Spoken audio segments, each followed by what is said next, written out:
Good morning, everyone. Good morning, everyone.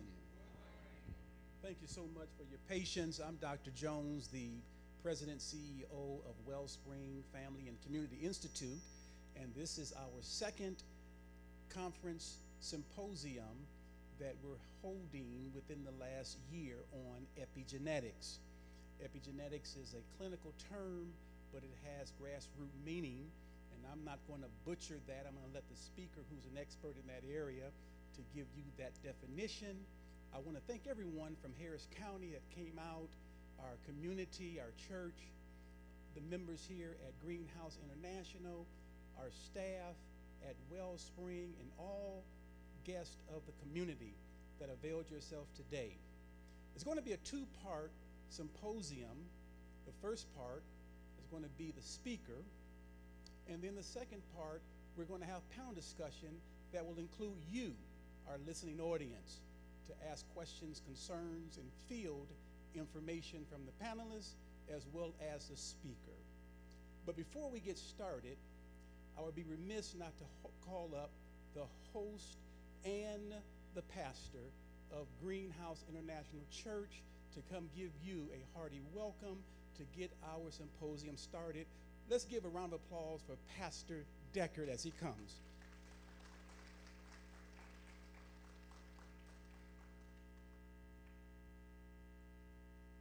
Thank you so much, Dr. Jones. Let's give him a great big hand of applause. He is the visionary that brought us all together on this morning. We've had coffee and donuts and kolaches. Now we're getting ready to receive some very valuable tools that will help us improve the quality of our lives, that will transform our families and communities. Listen, guys, I don't say this lightly. This morning's speaker, Dr. Wallace, is going to give you some tools so valuable, no matter where you are in life, you will go to another level. I've been superly impressed every conversation. I want to just ask him to stand real quickly. Dr. Wallace, I've been across the globe. I've had conversations and dialogue with many. Your brain capacity is second to none. I left our first meeting, went home to my family. I've met someone so smart, I needed my phone to communicate with him, to Google what he was saying. So, brother, I'm so excited about the wealth of information you're going to pour back into us. Because of your passion and your desire, we're going to transform hoods all over Houston, Harris County. So thank you for being here, and thanks for bringing us all together, Dr. Jones. A couple of housekeeping items. Men's room, ladies' room, down the corridor to your right. You make a right and a left, and you'll find the men's room, ladies' room. But I'm also going to ask, because we want to create a family atmosphere, and today is just the beginning, a launching pad of something we pray that will become a part of our community and our culture. So let's all, if you will, let's all come closer. Unless you have some medical illness or something that will separate you others, let's all come closer. So those on the back few rows, come up closer so we can dialogue and interject. And we won't do no touch your neighbor and high five your neighbor and all that, but we want to create a family atmosphere. So come, let's take the first three rows and let's come closer during Q&A, question and answers. You'll be closer and you can interject with one another if you don't mind. It's not the law. You can stay where you want to, but I'm asking you to create a family environment to make it more feasible for you to engage in dialogue and conversation. I'm going to turn back over to Dr. Jones as he comes back, and he will navigate us through this morning. Again, there's still coffee, donuts, and kolaches in the back. If you desire, men's room, ladies' room is here. If you have any questions, any concerns, that green media booth, just send them back there to Brother Prentice, and he'll help navigate you here while you're on the campus of the Greenhouse International Church. And again, thank the amazing staff here for no matter what God asks me to do, they always say, yes, Pastor, we'll be there to assist you. So we give God praise for them. Put it back in the hands of Dr. Jones, and then we'll move forward. Thank you so much, Pastor Deckard. I would be remiss, first and foremost, I want to introduce someone who I report to. Wellspring has partnered with the Harris County Sheriff's Office, and we've been partnered with them since 2018. And it's the work that we do that is meaningful to you and your children that is funded and supported by Harris County Sheriff's Department. I'm going to ask all of those that are representative of the Harris County Sheriff's Department, please stand. Please stand. Let's give them a hand, people. My direct boss, my lead, who I report to, Ms. Katrina Camacho. Ms. Camacho, wave your hand. She's the one that makes sure that your family members and your children and your children's children receive the services that we bring, as well as her direct lead, that is none other than Major Lynette Anderson, who had to be pulled, but she gives her greetings. She stopped by earlier, and so we want to acknowledge her as well. Thank you so much, Harris County. And at this time, without any further ado, I'm going to have Pastor Deckard come and open up with the word of prayer, and then we're going to move right into the moment of the hour and the speaker of the hour. But first and foremost, let us turn our hearts and our minds towards heaven as Pastor Deckard prays. Actually, I'm going to ask Reverend Terrell to come and pray, but as soon as I took my seat, God said, son, you did not pray. And this will not happen unless God is involved from the beginning to the end. So we must include God in this movement, because this is going to be a movement, not just a moment this morning or a message, but it's going to be a movement that's going to transform our families, our communities, and our individual lives. So we must start. Everything must be ignited by prayer. So, Reverend, if you would open us up with a word of prayer so God can be in the midst of all of this.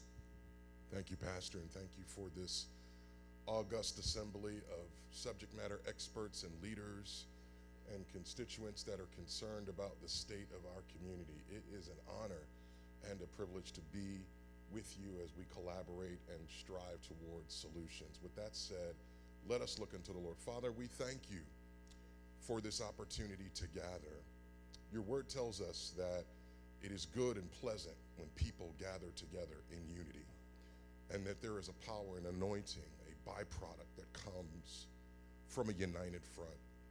We pray for the speaker. We pray for ears that they would hear and that we would listen and understand. But more importantly, that we would have a vision. Your word tells us that without a vision, the people perish, and we ask for vision today. We pray that you would occupy this place, that our understanding would be rich, and that we would be better for it. And we pray these things in Jesus' name. Amen.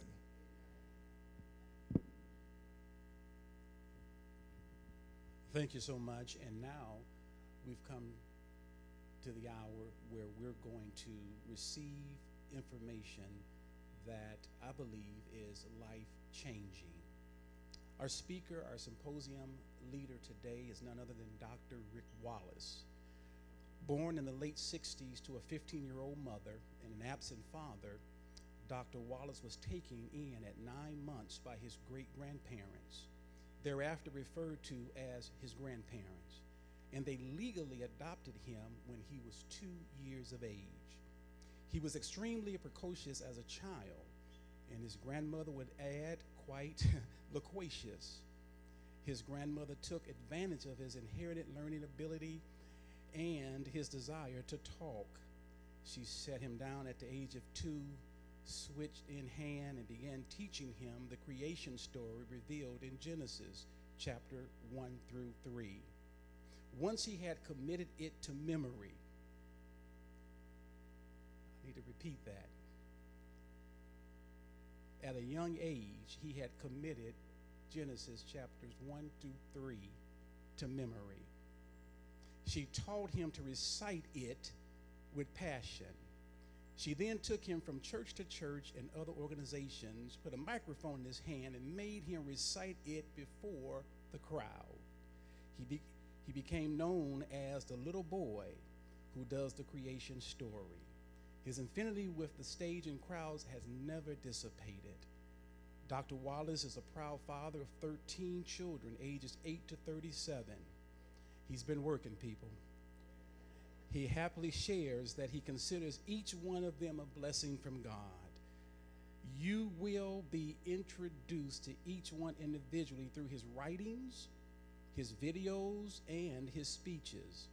His children are a constant reminder of his responsibility and purpose. He does not claim to be a perfect father, but he strives daily to learn and improve. He had a wonderful childhood thanks to his grandparents who adopted him. Despite never meeting his father and an absent mother, during this time he was given an immense appreciation for scholarship and carried the natural gift of athleticism. Throughout his life, he has put both to use. Pastor Deckard has shared with him how impressed he was in meeting Dr. Wallace. Dr. Wallace is a friend and a mentor of mine. He is a speaker. He's a scholar's scholar. And I don't know what classroom I would put Dr. Wallace in, but whatever classroom that is, it won't take long to call roll. Let us put our hands together as we welcome Dr. Rick Wallace as he presents to us this symposium on epigenetics. Come on, you can do better than that. Dr. Rick Wallace.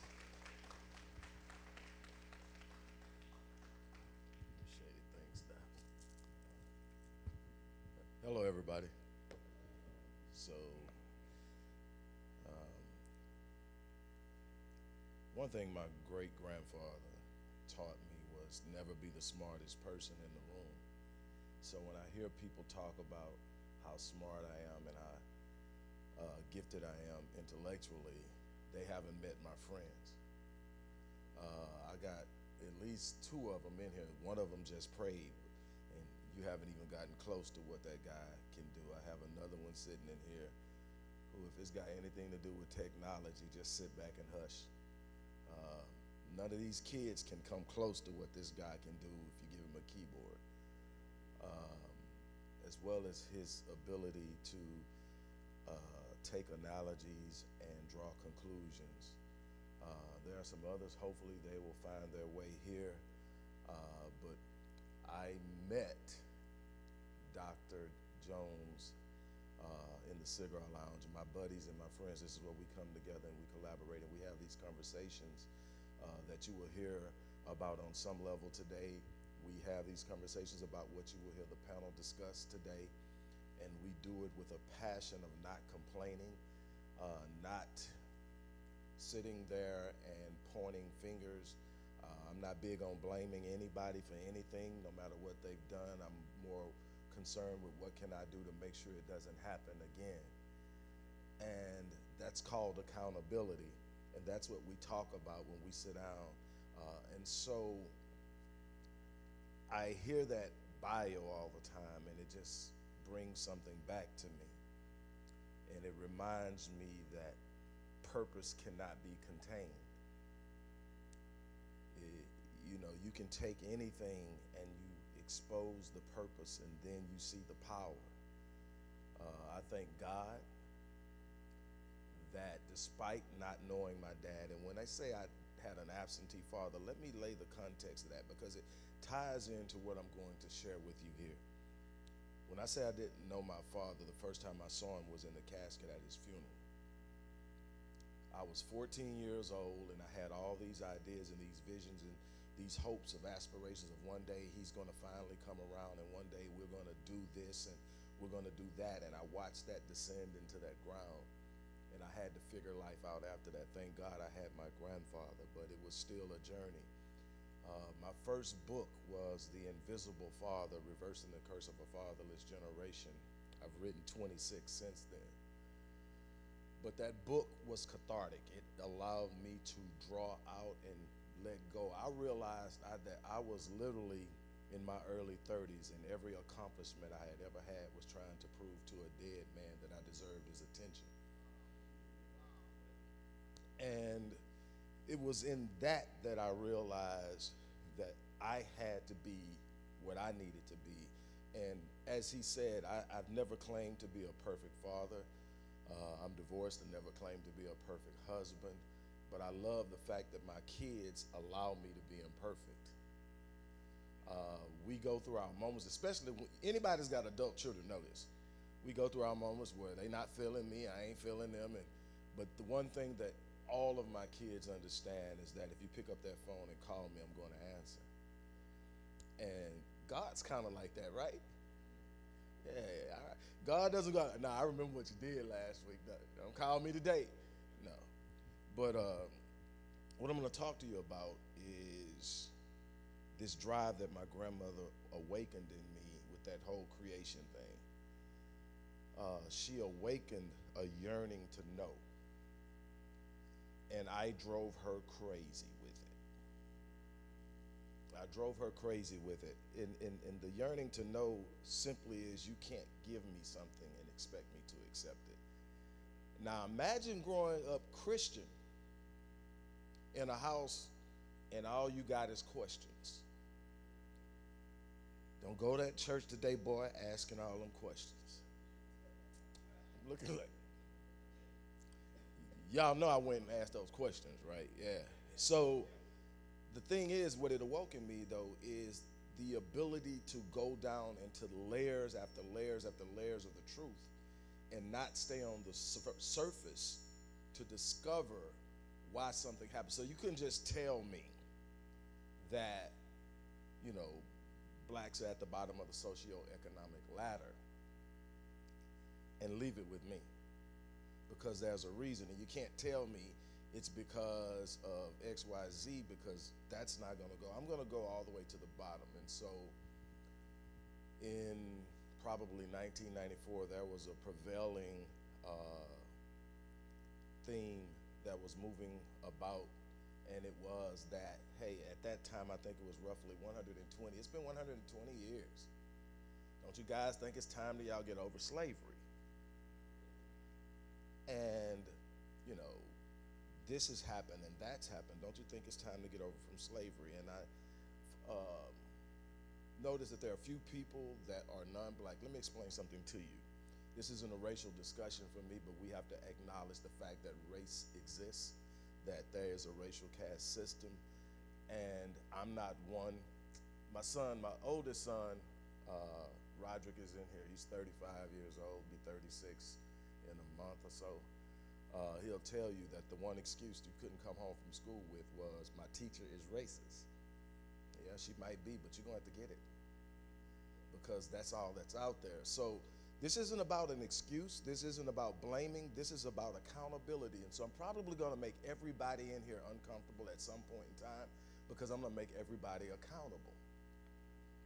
So what does that mean? That means that even when someone does something to you, you have a responsibility to determine what you're gonna do to make sure it doesn't happen again. And sitting up and pointing your finger and saying, you did this to me, does not stop them. What it does, matter of fact, let me tell you something about power. When power recognizes weakness, it doesn't give in to the weakness. It becomes more oppressive so that the person becomes, or the instrument or the company or whatever. Hostile takeovers make other companies weaker so that they can take them over. Same thing, if I sit up and I complain, what I'm actually doing the moment I start complaining is telling the person I don't believe I have enough power to do anything about it, because if I had power to change it, I wouldn't have to complain. So then that goes to the faith that we have in God. People, I've counseled pastors, I've consulted churches, I've done it for years. I at one point had a role in leadership and got frustrated because, again, I had one of the pastors come to me. If I may mention his name, you would actually know him. And he said, he's not in this city, he's in another city, but you would still know him. And he said, hey man, if you can't give me an answer to this question, I'm done. I'm walking away. I can't do it anymore. And I said, what's the question? He says, why is it that blacks are the most prayed up, spiritual, and churched people, and we're always in last place? I said, because we misuse prayer and we misunderstand faith. We want to pray for God to do for us what he sent us to do. One way that I say that often is, God will never deliver you from the giants he sent you to slay. So then what must I do? I must sit up and I must say, okay, this is happening to me, what am I going to do about it?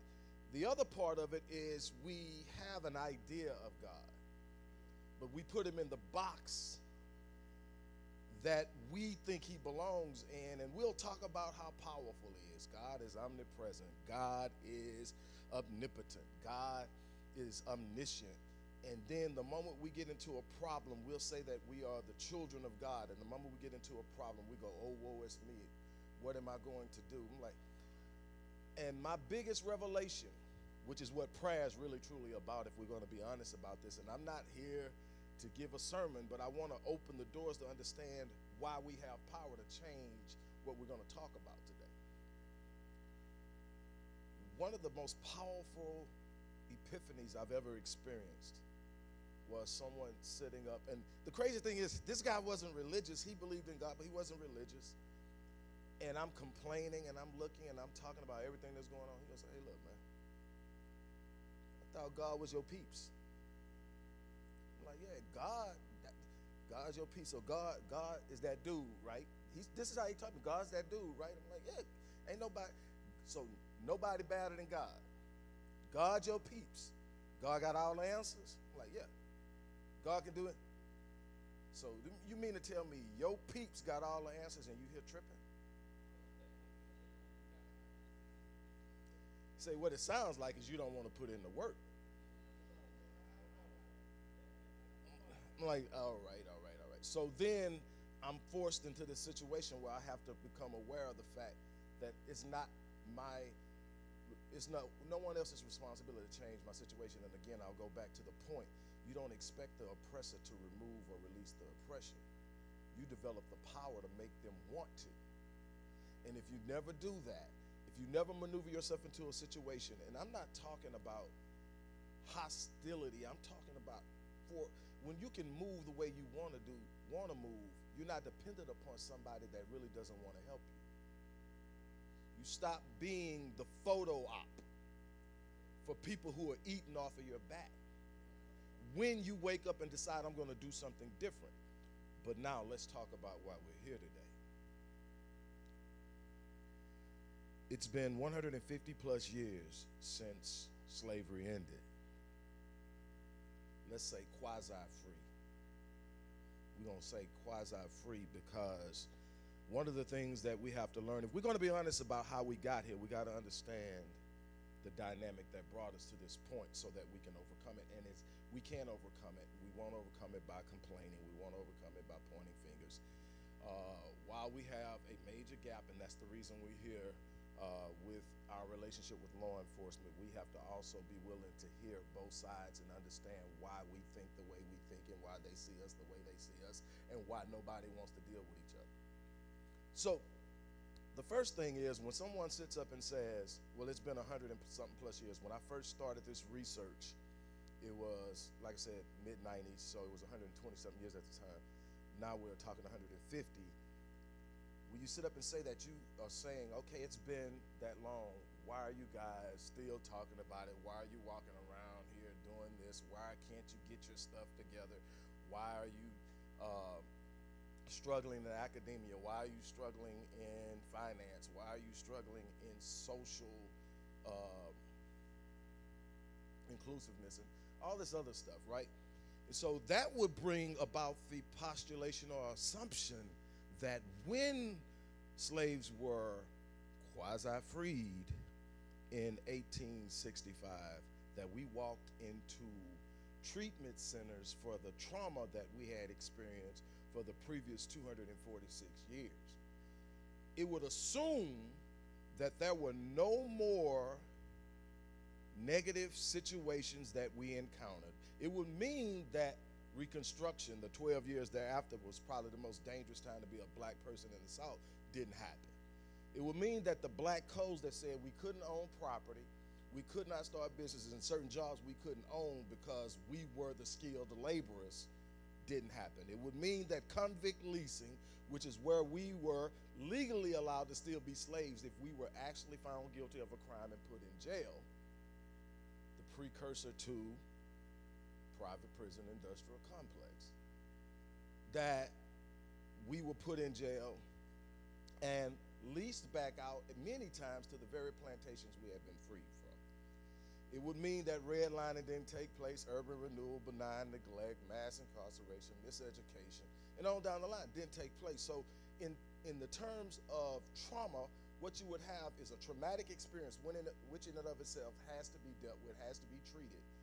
You would sit up and say, okay, now there's re-injury, or what we would now refer to as complex trauma, meaning that you didn't just experience one traumatic event, you experienced multiple events, and you haven't dealt with the first one. We send a soldier overseas. He does a tour for 6 months to 9 months. He experiences some things that nobody ever wants to see. He comes back. He's treated for years to confront that one experience. Here is where it gets interesting. We've had multiple experiences, but that's not the thing. When I first started to do this research, I came across a study that totally blew my mind. It was about the Holocaust. There were children who were grandchildren of Holocaust survivors. Now, this is important because they weren't even born during the Holocaust, but they were having dreams about the Holocaust that they had never been told about, and the dreams were accurate. This introduced the world of epigenetics, not just from genetic understanding, genetic unraveling, and all of the things that we come to know now, but it introduced it into a world of how are we projecting, because my thing was, I was there initially just to simply prove multi-generational trauma, that we are literally perpetuating trauma. The obvious thing to me was social learning theory. We are traumatized, so we are passing our traumatic behaviors and traumatic ideas and traumatic thoughts on to our children. That's a part of it, not even close to the biggest part. The biggest part was, there's this thing called an epigenetic tag. And I'm going to be very basic, and it's going to be very simplified, but I want to get you. This epigenetic tag is actually the result of a chemical reaction to an emphatic event.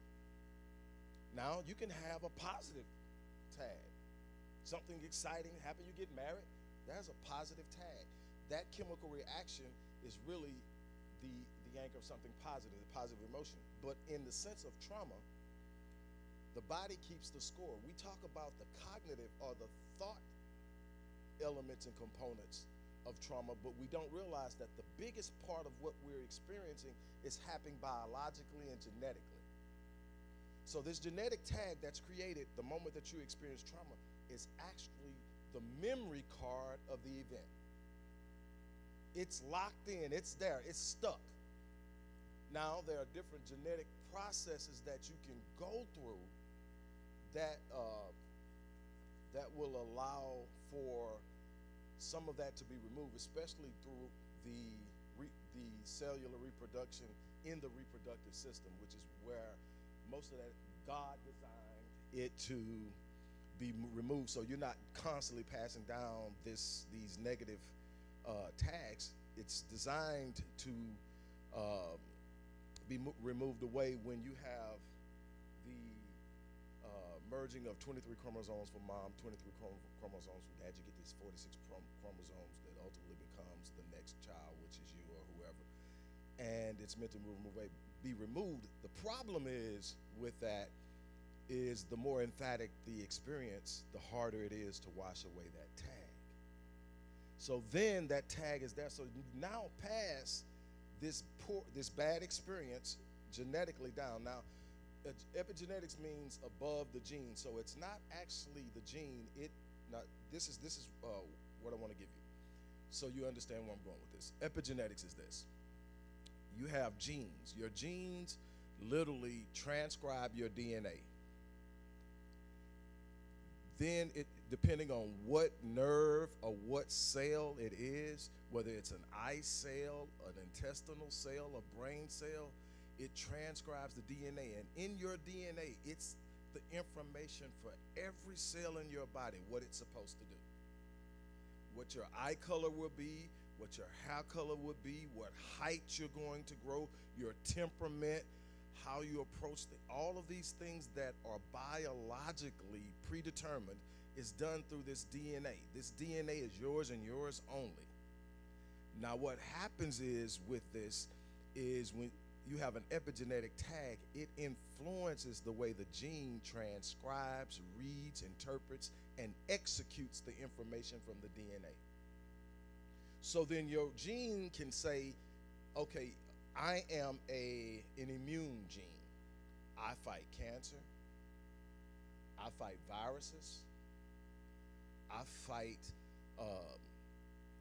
a number of other ailments we get, kidney disease, ischemic heart disease, all these things that you're going to hear about. I fight these things. But now there's this epigenetic tag that came that's interfering through a process known as DNA methylation. It's interfering with how I read this. So now it's down-regulating my ability to function. At the same time, it's up-regulating and turning on the disease gene. So we come to find out that the predominant determining factor in most diseases isn't your diet, important, isn't your family history directly, but indirectly it is because it's epigenetically influenced. It's your environment and your DNA makeup. So here's the problem with this. It's not front end only, it's back end too. The front end is mom passed down her trauma genetically. Dad passed you his trauma genetically. Now there's this thing called psychological resilience. What does that mean? That means that if I have a high psychological resilience, I can go through bad things and still be mentally okay. The problem is the more bad things I go through, the more my resilience is worn and the more that I'm more likely to be traumatized by something. So if you ever wonder why some people are traumatized by the same event and other people aren't, it's the psychological resilience level of the person at the time of the event. Also, we know that a person tends to be less traumatized when they execute the power of participating in their salvation. In other words, a shooter walks into the room, the person that starts grabbing people and getting them out, the person that does something, the person that tackles him or whatever, even if they get shot, they're less likely to be traumatized than the person that hides in the corner. And we're still looking into all the factors in that, but what it finds out is just simply put, when you exercise any action to deliver yourself from something that you're not satisfied with, there's power in it. And so we understand that. But in this thing that you have, now you sit up and you say, okay, we're passing it down genetically, but we're not done yet. What does that mean? Because now, because I'm inheriting trauma, it's as if I already experienced the trauma. So now I have a low psychological resilience so that when I do experience something negative, I'm more likely to be traumatized by it. It's more likely to have a negative impact on me. I'm less likely to be able to effectively respond to it, and it's going to be a problem. I ain't even done. Then here comes the situation. Environmental stressors. And this is why it's so important. And if I leave you with anything today, please listen to this particular part of this. There's this thing in the epigenetic field called adverse childhood experiences. Parents getting divorced, absentee parents, physical abuse, emotional abuse, psychological abuse, neglect, a parent becoming incarcerated, a parent or a close loved one being diagnosed with a mental illness, a parent struggling with some form of chemical dependency and addiction. Those are the top ones. Each one of those that I named represents one ACE, or 1 point. Research tells us that adverse childhood experiences are anywhere from birth to 17 years old. And it tells us that a child with 4 ACEs is 12 times more likely to attempt suicide. And these situations, I'm not talking about while they're a child. I'm talking about this extends through their lifetime. So long after they're an adult, they move into a better situations. The genetic imprint of the experiences they had as children are following them. So 2.5 times more likely to develop ischemic heart disease, the #1 killer in America. 2.5 times more likely to develop type 2 diabetes, lupus, and I can go on and naming diseases. So what we're finding is your experiences in trauma are directly impacting your overall long-term health. One of the primary causes of cancer, again, I'll repeat this, one of the primary causes of cancer, especially breast cancer, ovarian cancer, lung cancer, intestinal and colon cancers, isn't your diet. That's important. It isn't your exposure to carcinogens. It's stress. The number one cause, 4.5 times more likely to develop breast cancer, having had 4 ACEs as a child. And here's the problem: it doesn't just stop when you're a child. You move into an environment as an adult.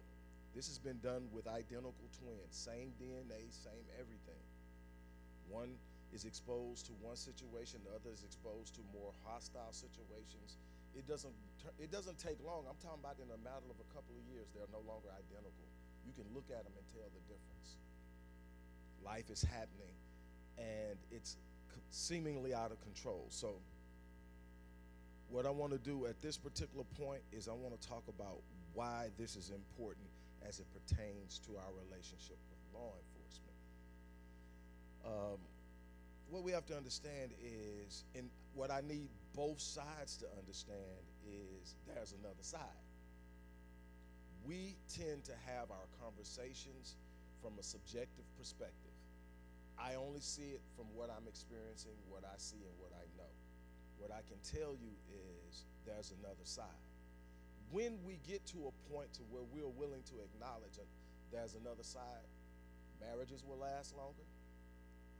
Parents will be able to parent better. Communities will return to being communities. And we will create wholesome environments to where we can literally be able to build and grow. We cannot talk about the big lifting when you can't talk about the big lifting when your back is hurt. We're dealing with almost a paralysis based on trauma alone. I'm studying, I'm looking at it, I'm seeing most people are operating out of a trauma response. Back to the analogy. Say, for instance, physically it's easy to understand, you can picture it. Somebody walks up and hits you in the shin with a bat. They broke your leg, you know it. You go, you get treated for it, they put it in a cast. Say it's gonna take 6 to 8 weeks to heal. 2 weeks into it, person sees you out there hopping on your crutch, comes along with the cast on, hits you with a bat on that same leg. Do you think that it didn't damage it at all? Oh, it did. Even with the cast, it didn't completely protect it, and it lengthened the time that it's going to take to recover. That's called re-injury. You have this thing you call traumatic re-injury. This thing where I'm trying to get over this, but this happens. Now, here's the thing. And then I'm going to open up for a couple of questions that I'm bring up, because a lot of this stuff can be hammered out in the panel discussion. But here's this thing. So in the ancient brain, the limbic system, the most base part of the brain, our jobs 200,000 years ago was simply to survive. Come out of the darn cave, try to get some food before the darn saber-toothed tiger eats you. Life was real simple, but it was dangerous. Now here's the thing. Your brain is one job, to keep you alive. You ain't a whole lot of problem solving going on. You ain't got to figure out about the light bill. It don't exist. All I got to do is get out there, get some food, and get back in the cave. So what happens? The moment that danger happens, hair stands up on the back of your head, your body senses something before you even see it. It triggers what we call a stress response. Most people call it now the fight or flight. What happens? Everything shuts down except what's needed to fight or flight, or fight or run.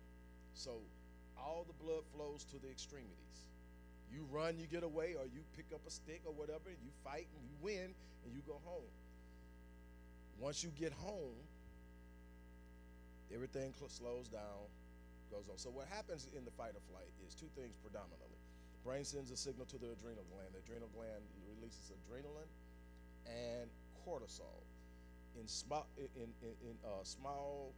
increments, well, even in a large dose in a small increment of time, it's great. It's going to give you the energy you need to get away from some type of danger. The problem we have now is ain't no saber-toothed tigers out there, but we are literally in fight or flight almost all day. So the question became to me when I'm explaining fight or flight, and I talk about the bear in the woods. You see the bear in the woods? Hair stands up on the back of your neck. You start getting sweaty and palmy. Heart rate starts to racing. Adrenaline and cortisol enters the body. And you sit up and you say, I'm either going to fight this bear. You're not going to win that one. But you're not normally going to outrun a bear. They run about 35 miles an hour. The fastest human in the world runs about 25. But people have gotten away. People have defended themselves. People have gotten and climbed trees high enough to where they got away from bears. But eventually they get away from it, or the bear looks at them and goes, something wrong with that dude. I don't even got nothing to do with him. They walk off, which most times is what happens. They're not looking for you. And heart rate goes down. Here's where it gets interesting, though. I always ask this question after that. I say, but what happens when you take the bear home with you every day? What happens when you don't get rid of the bear, you take them home? You stressed. We're going to be honest. How many of you are more stressed when you walked to that door at home than you were before you got there? Why? Bills on the table. Kids want things you know you can't afford. You're worried about whether you're going to get fired tomorrow, and all you can do is think about what you're going to do. Constant state of stress. Here's the problem. We've got this beautiful part of the brain that evolved over that 200,000 years called the frontal lobe, the prefrontal cortex. It's where we've got all these abilities to think, imagine, reason, rationalize. It stops us from having impulse control. It helps us have impulse control so we don't make erratic, stupid decisions that don't make sense. And we've all seen it. We're looking and we're going like, they're asking him to calm down and put his hands behind his back. What's wrong with him? Just comply. He can't comply. His fear response went off for whatever reason. He might be a person like a lot of people who come from where I come from that just think they want us. And the crazy thing is I've had a lot of good experiences. Some of my best friends are police officers. And we have these conversations. And they want to go home too. And the truth of the matter is, because we don't control the media, we have no power. We don't control our image. So the image being presented of us are the worst of us. It's not the ones that are sitting in here. It's the ones that are out there probably going through your cars that they present. And so you get a presentation, and we were talking about this a few seconds ago, Reverend Richmond and I. And the thing is this. We can get mad and talk all day long about how they perceive us, whoever they is, anybody that's not us. We can talk about it all day long, but if we're going to be totally honest, 9 times out of 10, we see the right brother coming down the corner, we're walking over to the other side. We believe it. We'll look and automatically assume that this person is about to do something wrong totally because it's been programmed into our minds. So then what must we do? We must gain the ability and the power to change the programming. But in order to do that, we have to reprogram ourselves. We have to reprogram the way we think, the most powerful way to change it. And I want to give you some light before I bring everybody up. Here's the light. Epigenetics is reversible. Actually, the way you heal. You ever hear about people in different countries? Because it's 2 reasons why this happened. You ever hear about people in different regions of the world healing themselves or going to a healer and being healed with stuff that you couldn't imagine, being healed of hands and then you go like, man, that's some bull. That's not happening. Well, it's 2 reasons it's happening. Number 1 is they understand the power of the mind to create. See, God designed us. It's a beautiful thing. It says, as a man thinketh in his heart, so is he. In Eliphaz, in his discussion with Job, told Job, you should declare a thing and it shall be established for you. See, it's self-talk. It's what you speak. But here, the biggest part is what you believe.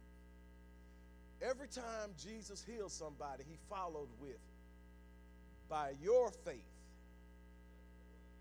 you are healed. It said that not many in his hometown saw his miracles. Why? He was just a carpenter's boy. To them, man, JC, get out of here with that, man. No, but you go to places, and the more you believe in something, the more powerful it becomes. If you start believing in your liberation, if you start believing in your healing, it happens. So what we know for a fact is something as simple as meditation can reverse illnesses. We know this because we are studying it and we are seeing it. You literally see tumors getting smaller. No treatment, outside of spending time in the presence of God and marveling at what God can do if you let him. But if you don't deal with all of the other things that are going on around you environmentally, there's going to be a problem.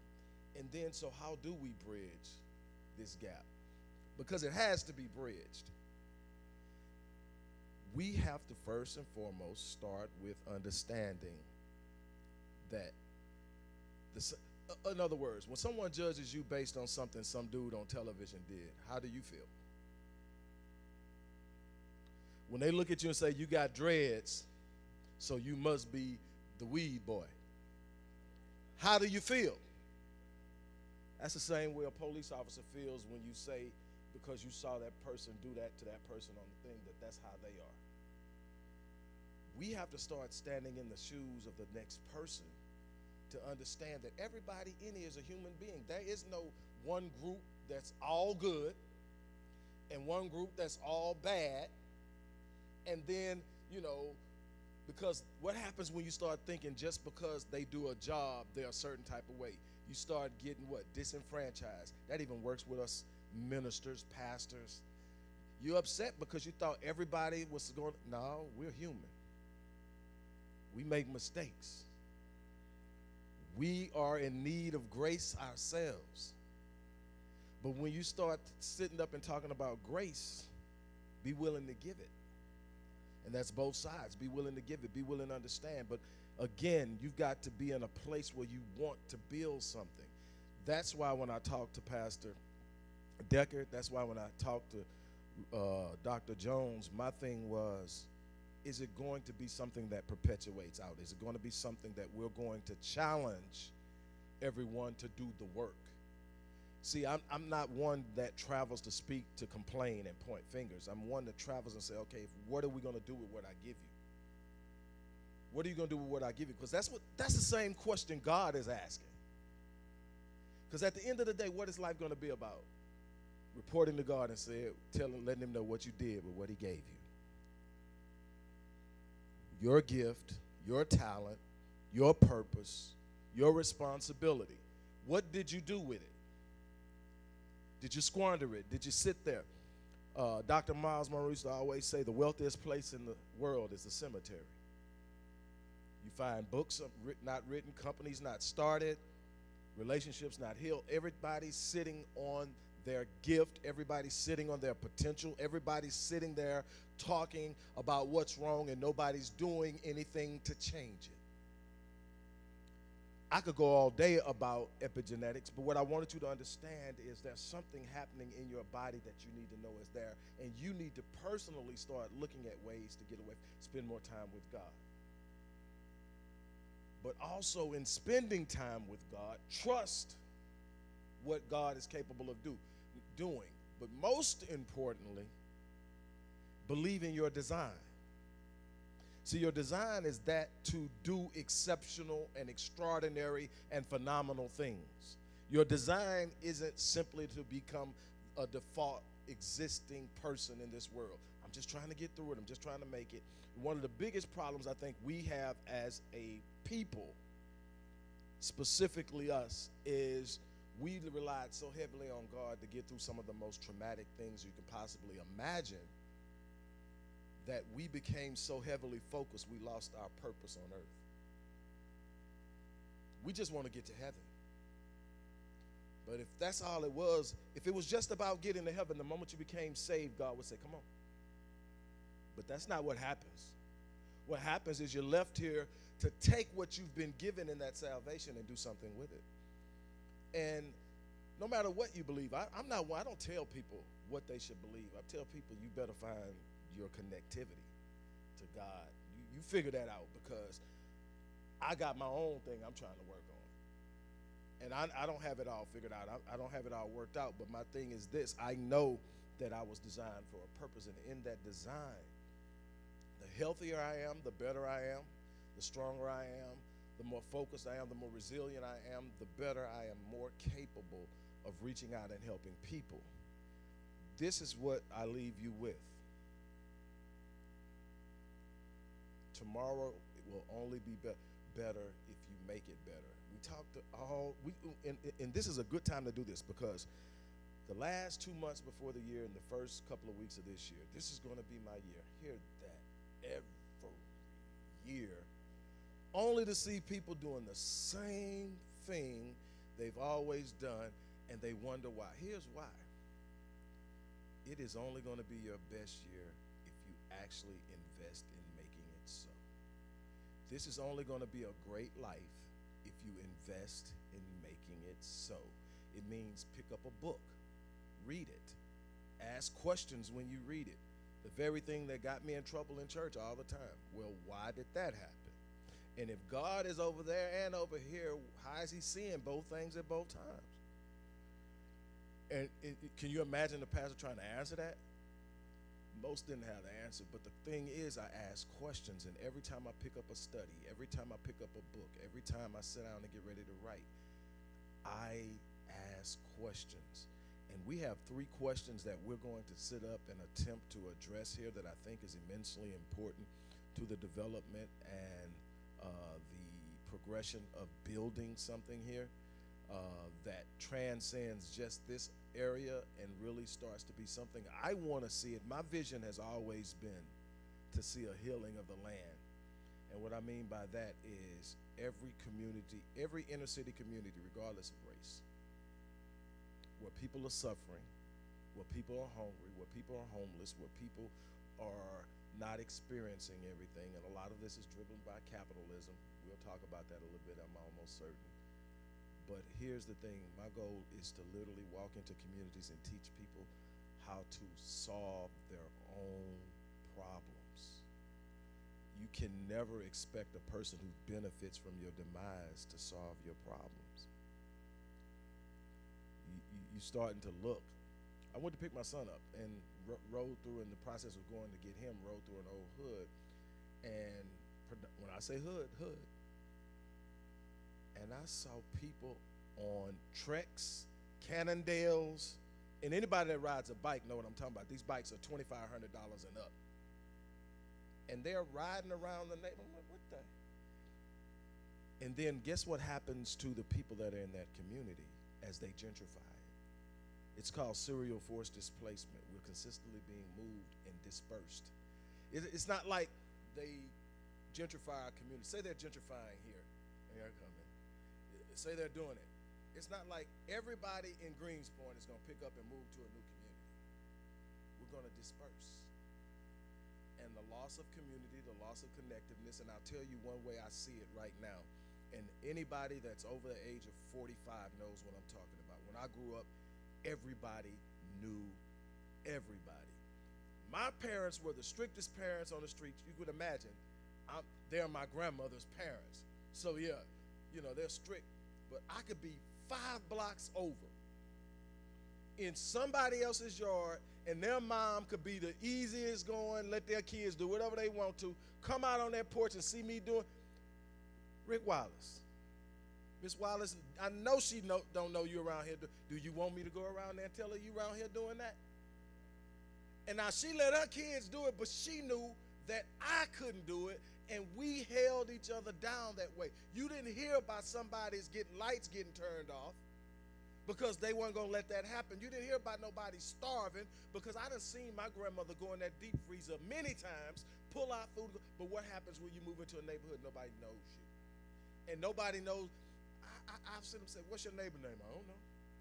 They live next door. But that's what happens. And that literally messes with your mind as well. That messes with your psyche. That messes with your hope. That messes with your natural desire and genetic call to come together. We are by nature social creatures. God designed us to work together. And we're constantly being fed an impulse of individualism. And to the point we've got now to we're almost at the point of antinomianism, which means that you just do whatever you want to do. And how many times you hear, man, it ain't my problem. We do what we want to do, as long as you don't do nothing. But that's not how that works. There's a collective consequence for individual anarchy. And so that's why you need the police. is because that individual anarchy turns into a total social chaos if you don't check it. And if you can't come out of your house without looking both ways and hoping whoever's down there at the corner gone, somebody got to do it. To my friends in law enforcement, understand that we know you have a hard job. Because see, you work behind the badge, but you go home to the same challenges we go home to. A wife that needs you to be a husband that needs you to be a wife, children that need you to be parents, and you have to take off that shield of toughness to present softness in your home. I know for a fact that's not easy. I know for a fact taking that Superman cape off and walking in and just hugging your wife and hugging your children isn't easy. I know going out there and making up in your mind, is this the guy that's going to hand me his license or shoot me?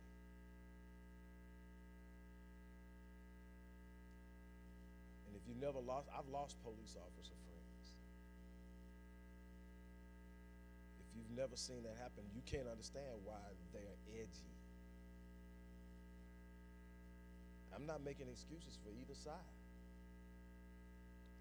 I'm saying that the good people on this side have to connect with the good people on that side, and then we root out the bad people on both.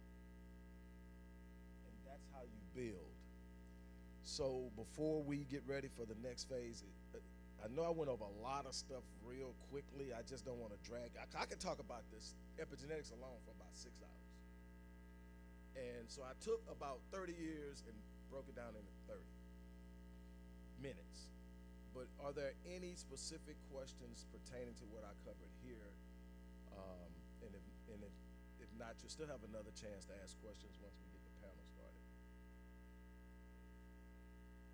It'll be a Q&A? Okay, second half is going to be a Q&A, so we're going to go ahead and get everything set up for that. But I do thank everybody for coming out. Appreciate your time. I hope that I was able to deliver on what you expected, and we will move forward. Come on, give him a great, great, great big hand. Never fails when he's speaking. I'm having to Google and research what he's saying because he's a wealth of wisdom. And my plans is to stay connected throughout this year and have him present as often as possible, not only here but across this city and county, because what he's giving us is very needed. Let's take about a 5 to 7 minute break, restroom break, coffee break, stretch. Then we'll bring the panel up, and there'll be Q&A during the panel discussion. And I pray that you are being blessed. Take this. This is all on YouTube and Facebook. Take it, share it with others. Every man and woman of color needs to hear this and be informed. Every man of color, every man and woman of struggle need to hear this, because this is like our freedom passage. So let's take a 5 to 7 minute break, stretch. That's coffee, kolaches, donuts in the back, restrooms over to the right, and we'll be setting up real quickly for the panel discussion. About 5 to 7 minutes.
Let's start making our way back.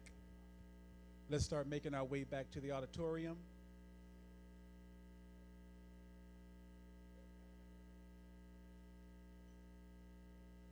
Two-minute call. Let's start making our way back to the auditorium.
We're getting ready to get started.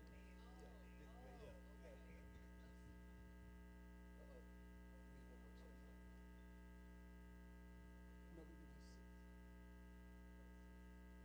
I thought it was 6. Slide up 6. Nadia, Jermaine. Nice try. It was just, we just got to 6. Have him see.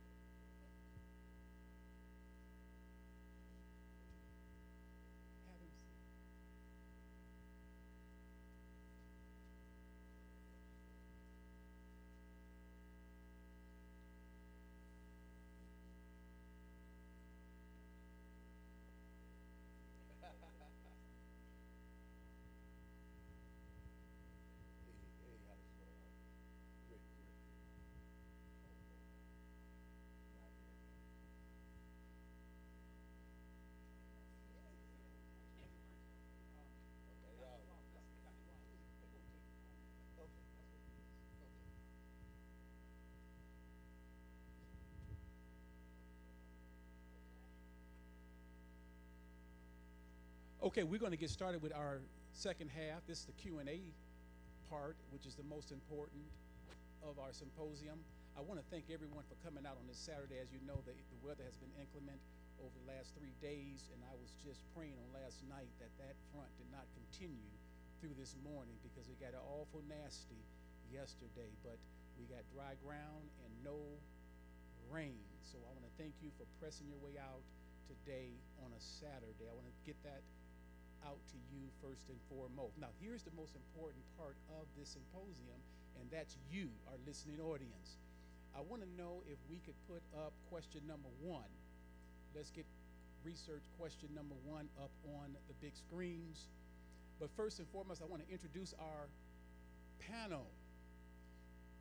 We have from my immediate left, Mr. Dwayne Graves, who is a behavior specialist with Wellspring. Raise your hand, Mr. Graves. Let's give him some love. And to his left, we have Nadia Carbo. Is that correct? And she is a mental health specialist. Give her some love. To her left, we have none other than the community activist, the man of God, the one with the golden heart, the most compassionate person I know of that is plowing and making headway in Greens Point, none other than Pastor Deckard. Let's give him some love. And to his left, my boss, my direct contact, she is the reentry inmate educational manager with the Harris County Sheriff's Office, Miss Katrina Camacho. To her left sits none other than the one who opened us up with prayer, and he is the Reverend Terrell Richmond. And then we have another community outreach specialist, and he's going to anchor the panel.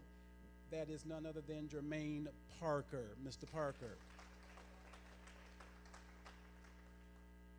The first research question is that research has indicated that unconscious racial bias often impacts human behavior. What can law enforcement do in terms of training, educating, or cultivating an internal culture to combat the effect of unconscious racial bias so that it does not affect how police enforce the law? I know that's long, but who would like to start us off with a response? And again, we have to my immediate left, to the far end, Ms. T. She has a mic. If you have a question or a response to these particular panel discussion topics, please raise your hand. They will bring you the mic. And to my right, we have Ms. Martinez, Diana Martinez, and she also has a mic, and she'll cover the right side of the sanctuary.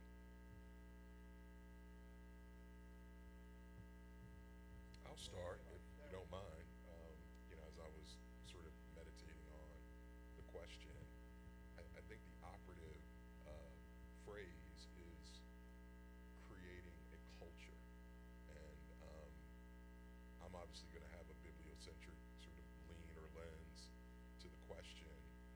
And the question kind of leads me to the book of Isaiah, where there's really a command to a society, a community that has gone sideways, both from a leadership as well as from a citizen's perspective.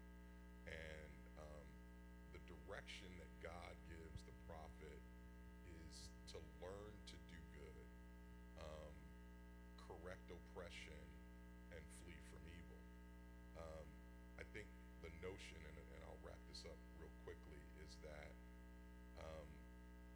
corrective action or achieving justice or learning to do good is not a destination, but it's a journey.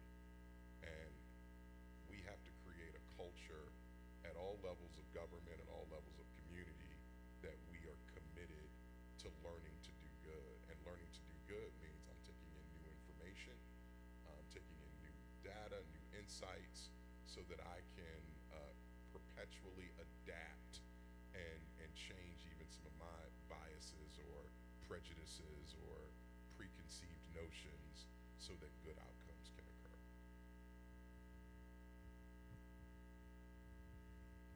I think when we take a look at unconscious racial bias, of course that's on both sides, law enforcement and community. And it's something that doesn't start when you get a career or you get a job. That's something that you were taught.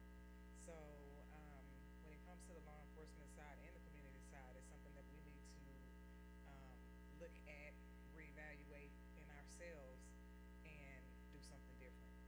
It's not something that's going to be easy to do because you were taught it from yay high. You'll have community individuals who, when you're in a grocery store, and I know some people have seen it, and they have a little child with them, and they say, if you don't stop doing what you're doing, I'm gonna get that police officer to arrest you. Or same instance, you have law enforcement and they've been in a job for a long period of time, and when they see someone who looks a certain way or talks a certain way, they automatically go to, hey, this is the stereotypical thing that I'm gonna, now that's what you are. So it's just something that we have to just reprogram ourselves, and we have to look at things differently, and we have to understand that we are all different individuals, and that does not mean that we are put in one box. So it's on both sides. I don't think we'll ever be able to escape the reality of judgmental attitudes. It's common, it's built in us. When we look at a dove and a pigeon, we automatically have an opinion about one being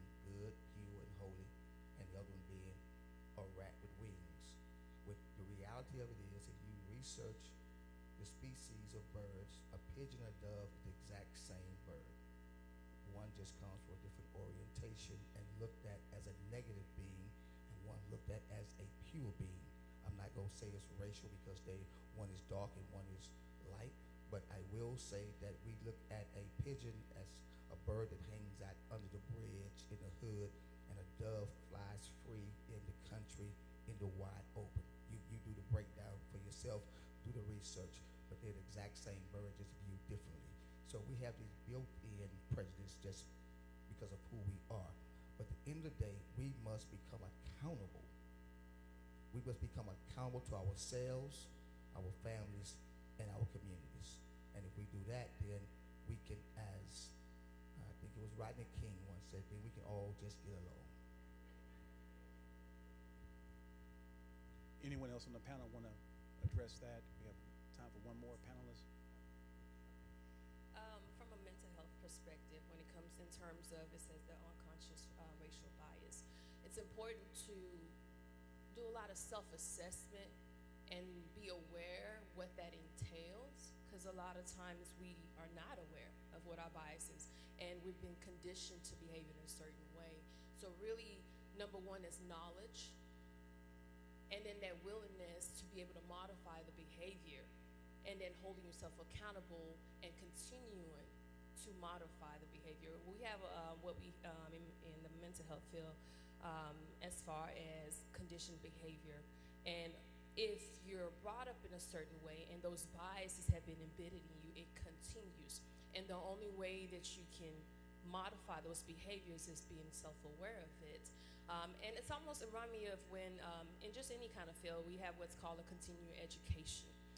What that entails is I'm continuously learning, because if I have a license, for example, I'm a licensed professional counselor, have my license, I attained it, and that's it. We stop learning, we stop knowing, we stop growing. So educating ourselves on a continuous space is vital. That way we are aware. And also in terms of just, let me see the remainder of the question. Cultivating an internal culture to combat the effectiveness.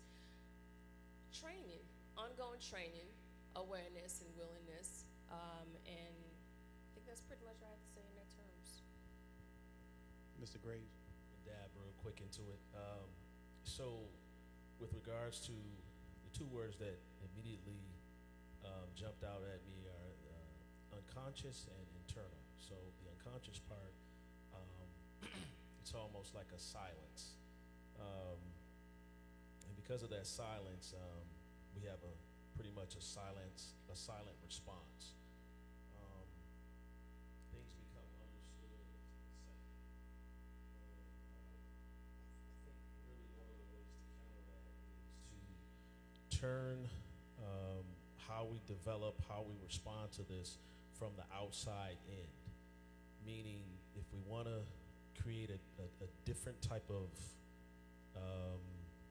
internal response, we've got to come from the outside, meaning like each and every one of you here, some are older, some are younger, find some sort of way, especially if you're interested, whether it be a volunteer status or just applying for a job, see how you can be a part of law enforcement in your community.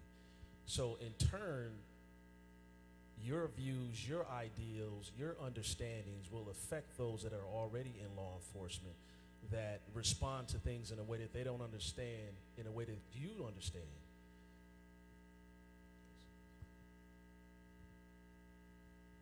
Mr. Parker.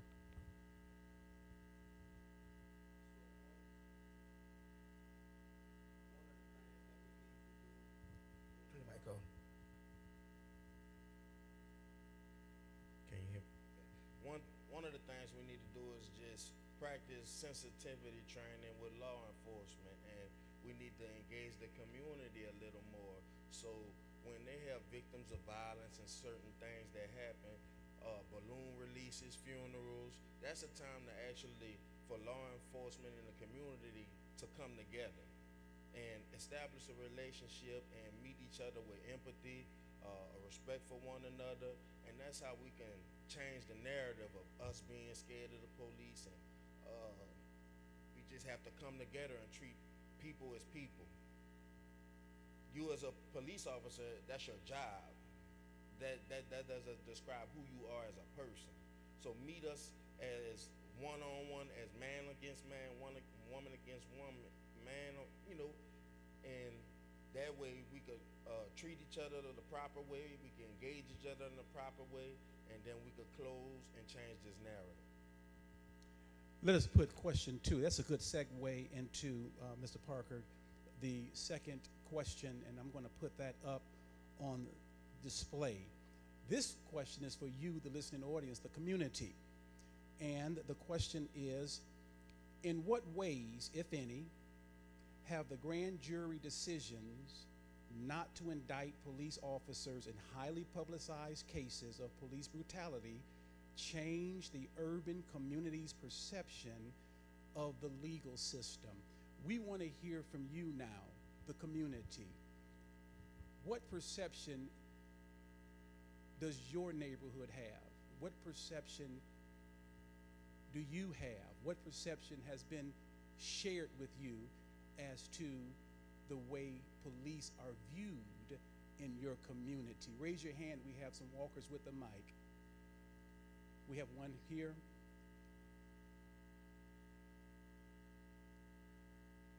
State your name, please, and then give your Joyce response. Bradford, and I'm with Villas. The main thing is trust. Right now, no one trusts. So to me, that's the main thing. When I first moved into the Villas, we used to have certain times of the month the police would come out, and they would address and tell us what was going on in the neighborhood. Now they don't. And So that makes a big difference. Yes. So I think the thing is the community and the law enforcement need to entwine where they can be just one, let them know what's going on. So we hear the lack of trust and therefore the building of trust. We have, Martinez, you have a response. State your name, please, and then your response. Hi, my name is Yolanda, and I'm not sure if it's so much as a question as a response, but I just had an incident last week where I'm a bonus mom, and I have foster children.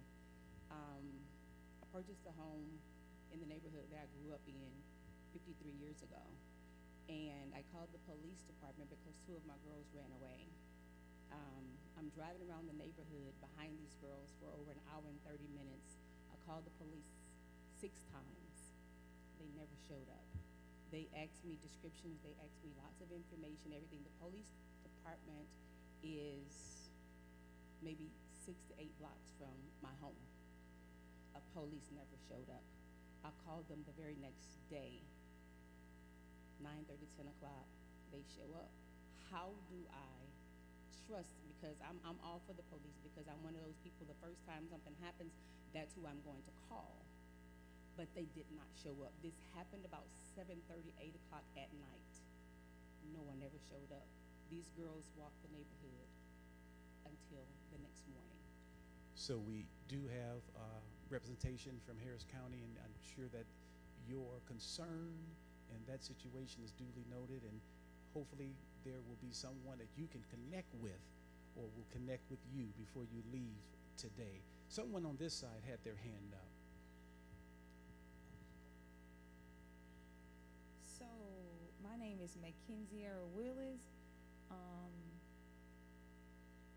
I think that policemen not being indicted on these charges when it's all over the news how these individuals were murdered. It's almost like when that happens, the division, the line between the police officers in the community is just there. It's almost like it'll never be erased. It's like modern day lynching. How far have we come? We can say we want to, work with policemen, and then some of us will, some of us will really get out here and we'll help our officers or however we need to. But when you're young especially as like our black and brown people, right? And we are mothers and brothers and sisters and all that. It is traumatizing for us to get on the news and see it, and we're looking, and it can be us or it can be our kids. You know, how do you even trust that when it's on the news that you are justified in some way for things to be correct? And then what's really even worse is most of the time they try to come back and they give us some kind of diagnosis that the person may have suffered with, right? Then it goes back to tied to like this mental health thing. How did you not realize this is what was going on? You know, why did you not have proper training? And it just, I really feel like it just keeps our community divided. Like it's, cause how? If we call you if something happened, we don't know if you're gonna report to us and you look at us just because we may fit a description. It's not even us. We can be walking down the street. It's not even us. Next thing you know, are we the next person who get murdered? You know, that's what it is. It's to the point where people do not want to speak to the policeman. Something can happen right then and there, and they feel like they can't tell them something, and they won't tell them anything.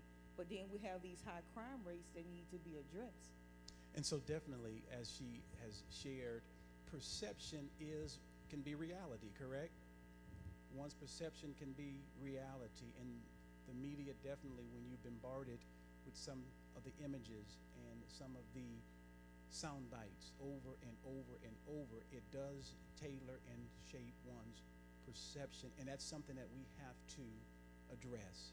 Two more questions. I have a lady in the back, and then I have right here Ms. Martinez in the beige in the hat. Two more questions. State your name, please, and your response. My name is Adrienne Frank. Oh, that's loud. My name is Adrienne Frank. I'm answering the question here. In my eyes and what I've dealt with being in the system on both sides of it, it makes a mockery of our lives, that the very people that are sent to uphold the law are allowed to break it and to not have the respect that they expect other people to have. And I always tell people that I don't watch many of these civil rights movies or these movies where they have killed so many black people, because it's like, we know this is going on. We have it live and in television, and yet nobody's being held accountable for it. And yet these people that you guys put in positions, give badges and guns to, they are intentionally being put in power to break the law and to take people's lives, and nobody cares. So it makes a mockery of us. It makes a mockery of those people that are on the other side of the badge, on the other side of the gun, and we have no protection. When the law says we have the right to protect ourselves against militia, but if we do, we have no right. We are penalized, we are killed, and we get no justice. So it makes a mockery of us. And I was just telling the sisters that I'm in the midst of fighting against a law that is going on now that I am directly involved with, because the Constitution is in black and white and states it. But if we don't know the laws for ourselves, if we don't fight it in the right way, besides not putting our hands behind our back when they ask us to, we have to fight them the same way they fight us, with the legal system, with paperwork. And so that's what it makes us feel like, that we are being made a mockery of.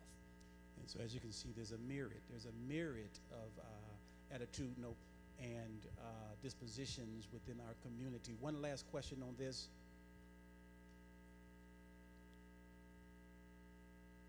One last question. Yes. I think we'll take the gentleman in the back. Yes. How you doing? My name is Tyrone Jones. I'm a member of this church. My thing is, I'm 54 years old. From the age of 9, I've been in the system. I live in Fifth Ward, and my problem was, every time the laws came out, it was white. I ain't throwing a racist card out there. I'm just throwing it like it is. And they never understood, or they don't understand, that in that neighborhood, you got to have somebody you got to have some black people who will understand. And I'm not knocking nothing, because all my life, I never talked to the laws, never did. But since I've been coming to this church, I have a very good understanding of the law. I even know him from the county. But what I'm trying to say this is that you have to have someone in that community that's gonna understand and don't just jump out and just start drawing down. So if we could get a better understanding, like I said, I ain't throwing no race card out there. I'm just calling it like how it really is. When the laws come to the hood, to the 5th Ward, 3rd Ward, they mostly white. And we already know the tension that's gone down between that. They shoot first, ask questions later. Or they beat you up and you know, throw you in jail, come up with something. But you also have some good white laws. They ain't all of them ain't bad. You know, it might just be one or two. But that's what's throwing the community off. That 1 or 2.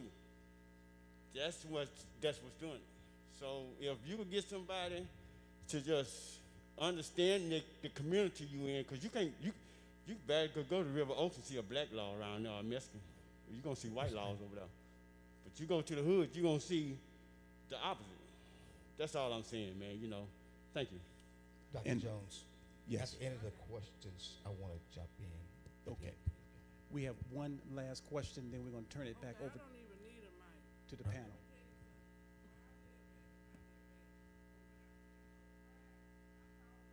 Give it a mic because we're like. Ma'am, you do need a mic. You do need a mic. I stay in apartments. I have called the laws. I have also seen them breaking in cars and called the law. And they still have me on the phone. And I say, do not come to my house. I'm going to tell you what he got on. I'm seeing it right in darkness that he's breaking in cars. What he has on, what he looked like. Do not come to my house on a 911. And they came to my house anyway. And I told them, look, I said, I'm not opening the door. I told you don't come to my house.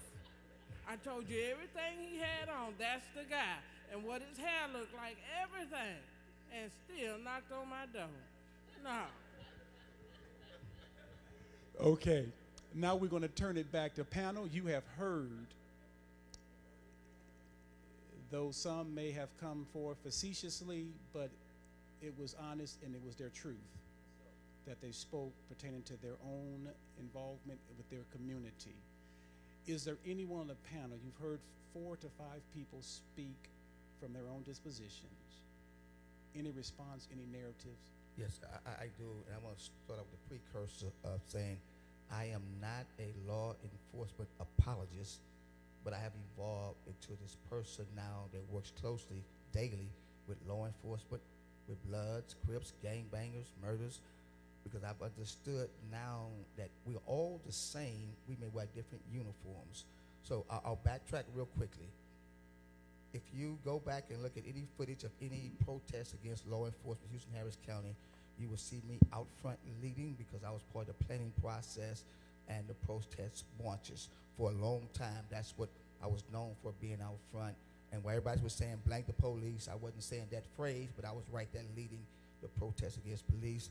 At one point, believe it or not, the score was 288 to 0. That means that 288 situations went before the Harris County Grand Jury, and 288 times they came back and said that law enforcement be no bill, which means that they were better than Michael Jordan, Muhammad Ali, and everybody else. They didn't lose in 288 situations. And so I was upset, I was angry, I misunderstood the process of law enforcement. And then something happened real close in this community. A young man had an encounter with law enforcement, and he was killed on the corner of Greens Road in Imperial Valley. It was very tense. It was getting very violent, and I stood up in the middle and was able to, through the power of God, to de-escalate what was about to be a very violent scene. But at that point, I started to realize there's something deeper than what's going on in front of me. And I looked around, and as I started doing my research and talking to the people, the young man that had the encounter with the police that lost his life, the community knew he had, one, a mental health illness. They called it crazy. You know, he's just crazy. They should have known he crazy. And then secondly, that he may have had some type of drug situation. So I looked around my community and said, I see liquor stores, I see churches, I see smoke shops, I see all kind of stuff going on, but I can't find a mental health outlet. I can't find a addictive recovery outlet in my community. So I have to take responsibility that I am a cause of him losing his life because I have not been aggressive enough to bring mental health to the hood.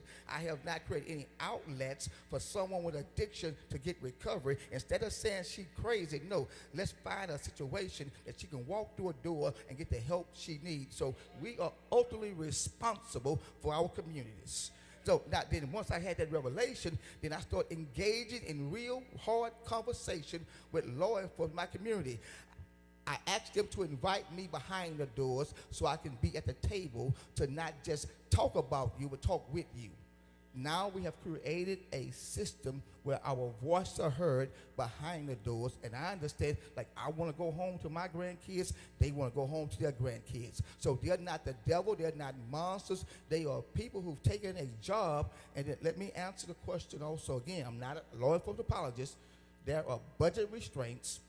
They need more officers.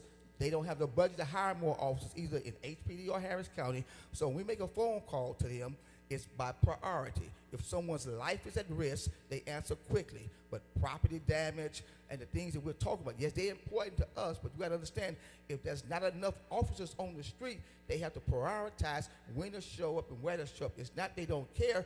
Their hands are tied too because the people above them at a different pay rate have decided not to put enough money in the streets to have more community officers working in the community. But I promise you, if you start getting engaged and not pointing fingers, but joining hands, we can transform our communities. Again, I'm not a law enforcement apologist, but I've been on both sides, and now I'm in the middle, and I know it works when we work it. And I'll be quiet with that. Dr. Wallace, that does deserve an applause. The one thing that Dr. Wallace had shared is that the number one enemy to our mental wellness is stress. Do you know, police officers, that job, that occupation is one of the top 3 stressful occupations in this country? It's one of the top 3 stressful occupations in this country. And they have maybe a split second or more to make critical decisions when faced in dangerous situations. I believe that talking about community and law enforcement, Dr. Wallace said it best, and he's going to close out with Q&A, but we need to do all we can do on the community side to make sure we have our act together. And so it lessens the chance of encounters that end up in negative results. We need to take ownership on our end and bring community back to community. Dr. Wallace, you could not have said it any better. Growing up back in the 60s, I could not get away with anything without someone knowing who I was and whose I was, and when I got home, what I got was based on a tattletailer neighbor, praise God. But I thank God for the tattletailer neighbor that kept me out of harm's way. I want to do this. Dr. Wallace is coming back up now because there's so many of you who heads were nodding and things that he had addressed and shared that you may want to ask him specifically in these latter 10 minutes, 12 minutes that we have. I respect your time on this Saturday. Dr. Wallace, will you come back and will you entertain a Q&A with our listening audience? Is there anyone that has questions now? Raise your hand. I see the lady in the beige, and then I have Ms. T. I see the lady, she raised her hand in the black. If we can get those two. You're in the hands of Dr. Wallace for the Q&A. Please state your name and your My name is Catherine Coleman. I live in Billows in the Pine community. And there's 2 things. Number one, I understand the budget problem with the police department. I have relatives who are policemen. But what I'd like to know is, if you have continuous break-ins and theft, your whole car, and all of that, but when you ask one of them, I called the police, and they never came. If you continue to get an answer like, well, the policeman was alone, we don't come if it's not two. Okay, so what are we supposed to do? What are we supposed to do? Our cars are continuously broken into. The whole car is gone. Like one of my neighbors, his whole truck is gone. Everything is gone. And we can't get any explanation about it. And number two, for you, Dr. Wallace, I'm interested in how do you feel about childhood trauma? Childhood trauma is running rampart. First of all, I want to acknowledge the frustration and the tension in the room. I've been here so many times, and you want to have this laced up response that makes everybody okay, and then you realize you're dealing with real life. I always end my lectures when dealing with my people by saying, if there's no enemy on the inside, the enemy on the outside can do us no harm. The healing starts within. The healing starts when we begin the process of socializing our children. And I'm going into the answer of your question. Socializing our children into what it means to be black men and black women in a society that is inherently hostile towards you. Still win and do it in a way that's honorable. It starts in the home. We have an issue, and I think that the fact that Harris County has sent representation, Harris County Sheriff's Office has sent representation, I am taking that as an acknowledgement of them understanding that there's an issue. The fact that there's a reentry program that has been long time invested in creating situations, as have I, to reduce recidivism, we have to say that they have an ear. And so I'm glad to see, first of all, that you're using your voice, because one of the things that can make a person feel helpless is having no voice. And what I would ask is that those who hear observe. When it comes to childhood trauma, I agree with you 100%. That's what I was talking about when I mentioned adverse childhood experiences.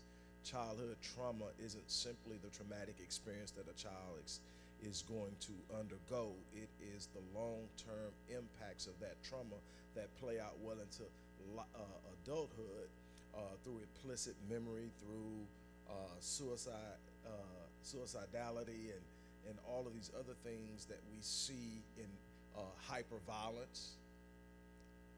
I did a study on African American adolescent and young adult male violence, and there were 5 primary precursors that you could literally, with great accuracy, if you were spending time with a young man, tell whether he was going to commit violence within a certain period of time. There's this scale, and the 5th thing is urban hassle. Urban hassle are all the things that kids in the inner city go through that the average kid doesn't. Ambulances and gunfire all times of the night. Sirens moving all times of the night. Having to navigate gun violence and gang activity and drug use just to get to school.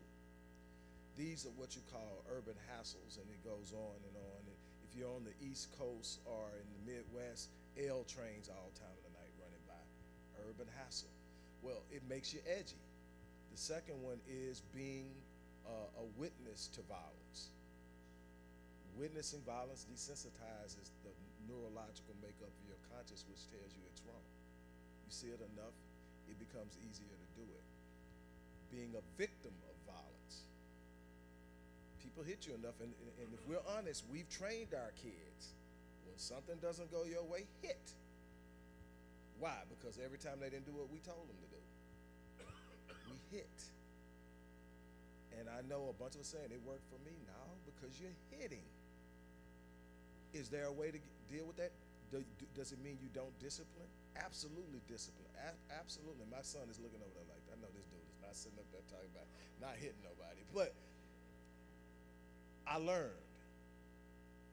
But the second two are the ones I want to talk to you about. The second one is the one that I work hard with, and that is proper racial socialization. The lack of proper racial socialization is the number 2 cause of violence among African American adolescents and young adult males. The first one is the feeling of being disrespected. If you go to most prisons now and you talk to guys who are there for some sort of assault or murder, they dissed me.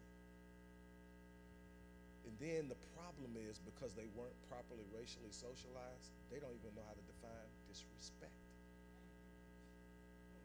So how did he disrespect you? He looked at me. Now, I come from a time that the way you show honor and that you are honorable and not being deceptive is to look a man in the eye. And because we haven't been directly engaged in the 1.5 million black men that are missing, or actually the reason we're here, 1.3 of them are in prison. And so then that's a problem. So what we do is we say, we're not going to have the men in the house. We're going to create a cycle. We're going to take the men out of the house. We're going to leave the women in the house. We're going to double their responsibilities, pull them out of their natural femininity, and demand that they handle what we're supposed to be handling. And we're going to expect the same results if both of us were there. And we end up with this situation. The short answer is we have to restore the family. None of this is going to work. God designed 4 major institutions, and I'll move on to the next question. The individual, because I get to make decisions on my own, I'm an institution, but I don't operate well by myself. The marriage, which becomes the foundation of the family. History has shown me the more you spurn marriage, the quicker chaos ensues. You can say what you want to say. You can talk about it. We don't need that now. This is a new world. This is a new age. I can tell you down through history, the moment you start spurning marriage, the family falls apart, and so does society. So then the third institution is the family. It is in the family that you inculcate values. How you behave, what you do, how hard you work, be a businessman, start your own business, build, you can't teach building wealth if you don't have a place in which you inculcate. If by the first time a person hears being a business owner is 21, he's already inculcated in his mind that he's going to be an employee the rest of his life. Try getting that out of his head. So then the answer to that question is simply, we have to build better home environments. It's our responsibility. Before they ever get exposed to their first police officer, they need to know who they are. Next question. No, go right ahead. We've talked about this. I think practically, and this is going to sound a little odd, but black men need to come to the realization that part of your role, and I say this as a participant because I raised 3 children that were not biologically mine. The majority of well-meaning black men need to own the responsibility of raising children that they did not father. I agree 100%, and I've done the same thing. My great-grandmother told me, said, you don't love her if you can't father her kids. I just went along, and I have these children that call me daddy, and I love them, and I never ever, I don't use the term step. Neither do I. It's not allowed. And that's the thing that we've got to come into. And I also say this, and then we'll move on to the next question. I also say this, we're going to need men. And I keep saying men. It's not that I don't think our women are important. Our women are vital, but they can't operate without our covering. And the problem is we don't know how to cover. Far too many of us are pointing at them, expecting them to do what we're supposed to be doing. And that's a problem. So we really, truly have that role we need to be filling. But I'll say this, and then the next question. The next question, But we need men who are willing to plant seeds we will not live long enough to see come to fruition. Let that sink in for a minute. We need to be able to plant seeds. See, everybody now, especially because of social media, wants the pat on the back. Look what I did. Look what I fixed. And so we're throwing Band-Aids on bullet wounds, trying to get props and shares. And the truth is, we are going to have to raise up a generation untouched before we realize the dream. And so that means we might not be here when it happens, but we've got to lay the ground roots. Okay, next question. Before you do that, there was a question online to finish your question. You said 3 out of 5 important things, and you gave 1 was family structure, 2 was individual, 3 was marriage, and family. What's 4 and 5? There are 4. The first one is the individual, the second one is marriage, the third is family, the fourth is government. Thank you. Dr. Wallace, I have something to add to his. So you say men, but we also need to look at our women as well. So it's just like men are raising children that are not theirs, women are too. So we have men that are having children, and we have these women that want these good men. They want a great man to take care of them, but they come with children. You need to be willing to raise those children as well. So that's a collaboration. It's not just the man, it's the woman as well. And I agree, but if this paper is the man and this is the woman, and if God has designed me to lead, the higher I go, the higher everything attached to me goes. The problem is we have not trained up men, we've trained up boys. I call it the baby boy syndrome, in which boys, their mothers, because of lack of male role models and figures, treat their sons as if they are some prima donna, and they are empowered to give them everything to overcome the lack of a father that you chose, because you laid down with a man that had no structure, no discipline, and you expect him to be a father when he was never a man in the first place. So now we got to go back and eradicate and erase the era of you laying down with the wrong Negro. So excuse me. So now we got to get up and understand, if we build up the man of any community, if a man is strong, the women are stronger, the community is stronger, the church is stronger, the school system is stronger. So instead of tearing down the man of color, we got to build him up so he can regain his responsibility and his right place in the community, leading and guiding and protecting, and everything else falls in place. Good answer.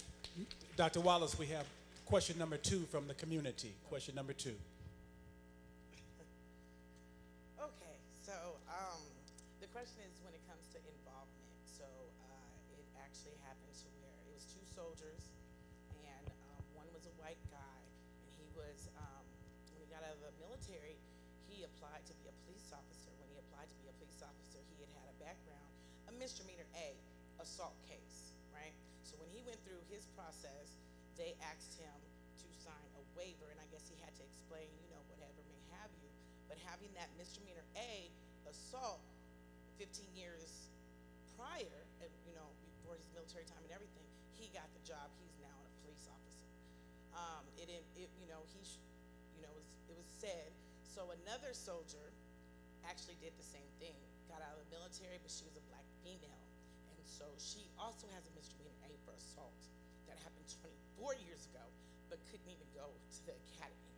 So, and never even got told of a waiver, a question. It was just no. So when they talk about involvement, I really feel it's more of us and not being able to make it. So, Dr. Wallace, you want to respond? That's one that is difficult from the place that I felt that. Yes. Am I the only one? I felt it. That's the reality of what we deal with. See, this is when you have to come from behind quantitative studies and evaluate things in real, true human time. See, life is happening. And people are experiencing things. These markers are hitting. See, there's an epigenetic tag there that is impacting decisions that actually had nothing to do with that. And then she, or whoever it is, that this person is being evaluated behind this behavior when nobody is addressing the causality. I feel what you're saying. Your voice is heard. Get my information, reach out to me, we need to talk. And before I move on, I don't know if they can get that up on the screen, but to get in contact with me, you can go to my website, and that's the best one is going to be thevigeneticsinstitute.com. You can find my books on there, but you can also find the email, or you can email support at the support at rickwallacephd.link, or go to thevigeneticsinstitute.com. Are there any other questions? If you have that, you can send it to the media booth. He'll put it on the screens real quickly if you have that. You want to send it? I know we're actually live, so. Yes, thevigeneticsinstitute.com. Who's next? I saw someone else. All right, there we go, right there. Hey, good afternoon. My name is Aaron Williams, and I'm a member of this church. And my whole question is, why isn't the officers being held accountable for the things and how they treat us? Because, I'm from Los Angeles. I moved here about 20 years ago, and where I came from, an officer can't kill a brother, a Spanish guy, or a white guy without being held accountable. And sometimes that officer suffers death, or I'm not saying that an officer should die, but I mean, in the word, it was saying about an eye for an eye, tooth for a tooth. Well, that's not what I'm stressing or what I'm trying to portray, but I just would like to know, because there's been some people that's been killed in Houston, in Dallas, and the officer just got off the hook and went to another place of job or place of business to continue being an officer. So that's what I just didn't understand, because it's just certain things in the community that we have to grasp hold of, and just as black men, we have to be accountable over ourselves, but at the same time, we can't be accountable over ourselves when we see things being done to us, in front of us, and it's not being addressed. So that's what I was asking. Okay, so again, when you're dealing with life, you're dealing with real-time ideas, thoughts, feelings, and emotions, and I tell you, when they come out, they are not comfortable to hear. It's immensely important to understand that the frustration that you're hearing comes from experiences. The problem is that there are entities that we haven't even discussed today that benefits by stirring the pot. See, I'm the person that gets to stick my hand in the pot and count the sausage. What that means is I know how many people are actually killed by law enforcement per contact. They don't put it in that kind of context, because guess what? The more emotional I make you, the more controllable you are.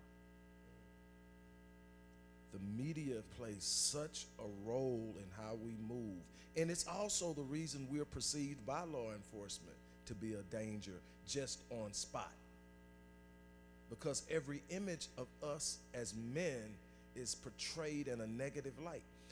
How many of you realize, based on what you've heard in the news, what they talk about in deadbeat dads and all the single parent households, how many of you realize that there's a Kaiser study at the CDC right now done by Kaiser that shows that black men are the most connected fathers in the United States? How many of you are aware of the fact that they spend more time with their children, they help the mothers more than any other man, and they contribute in child support more per dollar earned than any other person. You won't know it because that's not a narrative that needs to be told. It doesn't fit. And everybody gets caught up in it. Nobody gets away from it. Everybody can remember who Derek Chauvin is. Nobody can name the cop that got shot in 2006 by a legal immigrant right here in Houston, Kenya.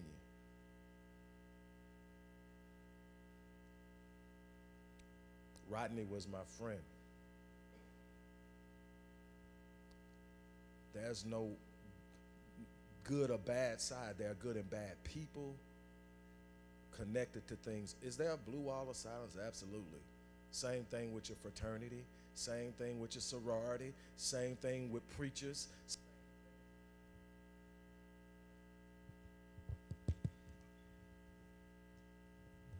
With all that. So, my thing is, I felt it because I grew up in a hood where I watched police officers drive by, throw people in the car, drive off, bring them back banged up, and toss them out and keep rolling. But I also watched cops come to the hood and bring food. I watched them do a bunch of different things, and it left me with this conflict. What side am I on? And I had to discover one day I was on the side of right. So I call a spade no matter who's holding it. And it doesn't make me popular because I'm at some point going to tick everybody off because nobody's perfect. And I don't mind people calling me out because I know I'm not. But my friends, one sitting right there on the second row, that's the tech guy I told you about, and Reverend Terrell Richmond. These guys are dudes. They are the men that I want around me to hold me accountable, to fan my flames, to tell me, hey, we're going to do this, to tell me I'm not alone in this journey, in this fight, in this struggle. And that's one of the problems we have in this thing is that we are facing so much and we think we have to be alone. One of my favorite go-to songs now is a little song by a guy named Dax, To Be a Man. And it just talks about what it's like to be a man. And it explains all the things that most people will never know we feel because we've been told to keep it inside. How many people know that you can only put so much of anything into a container before it bursts? You got a lot of people about to pop, and nobody is willing to flip that release valve. That's why we have Pastor Deckard. That's why we have Mark Jones. That's why we have Dr. Jones. That's why we have Dr. Terrell and the other people that spoke up and were a part of this. Is because we're going to be the release valve. We're the ones that are going to say, not on my watch. We're going to be the ones that say, sister, if I'm present, you're safe, even if it means my life. And you don't have to be my wife. You don't have to be my daughter. I see you. And to every brother that's in here that feels unheard, unseen, I see you. To every person that's watching this on the thread that wakes up every day and goes to work and comes home and feels like home isn't home, even though you're providing it. I feel you. But what we're going to have to do is come together, decide today is the day we stop making excuses. Today is the day that we come together and say, you know what, not on my watch. If they're bad, find the good ones. Because I know they're there. I've talked to them. I've spoke with them. I smoke with them. It's some good ones. Find them and say, hey, what's going on? They'll talk to you. They'll tell you. They know what's going on. They're not disconnected. But I can tell you, it's some places that you can go that you're supposed to be getting help. Them are the ones that's trying to hurt you, selling you out every chance they get. And then get right in your face and smile and take a picture. And they'll tell you, that's your enemy over there. But they're the one that's selling you out. We should be asking, why is it not enough police officers that when I call about my car being broken into, nobody can show up because somebody's getting shot down the street. At some point, you have to make an understanding of what police officers are. They're not absolute rule. They're there to do a job. The original job was to protect and serve. When you turn something into a war zone, you change the rules of engagement. And if you don't understand what that means is, if I can walk into a place and almost be certain nothing's bad gonna happen to me, I can walk in and hug and kiss babies. But if I walk in and I'm thinking, man, they throw down in here, lady, move that baby out the way until I check everything out. That's what we're facing. We have a responsibility to heal our land, and we heal it from inside out. We make it impossible to come into our communities and kill somebody when ain't nothing but peace and harmony in our community. It becomes obvious. What did you go in there and do? What you shooting for? They ain't doing nothing in there. But if you got all kind of stuff going on, you got to understand at some point I own my consequences because I was the one that made the decision to do the action. I'm not taking any blame off of anybody. I'm not putting any on anybody. What I'm saying is I have never seen one person solve their problems by pointing at the person that they believe was the reason. Let's give Dr. Wallace a big round of applause.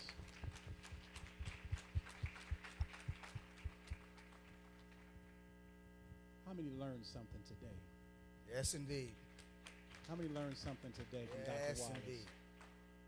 He is a man of value, a man of stature, but also he's a man with a heart, and he can take it right down the middle.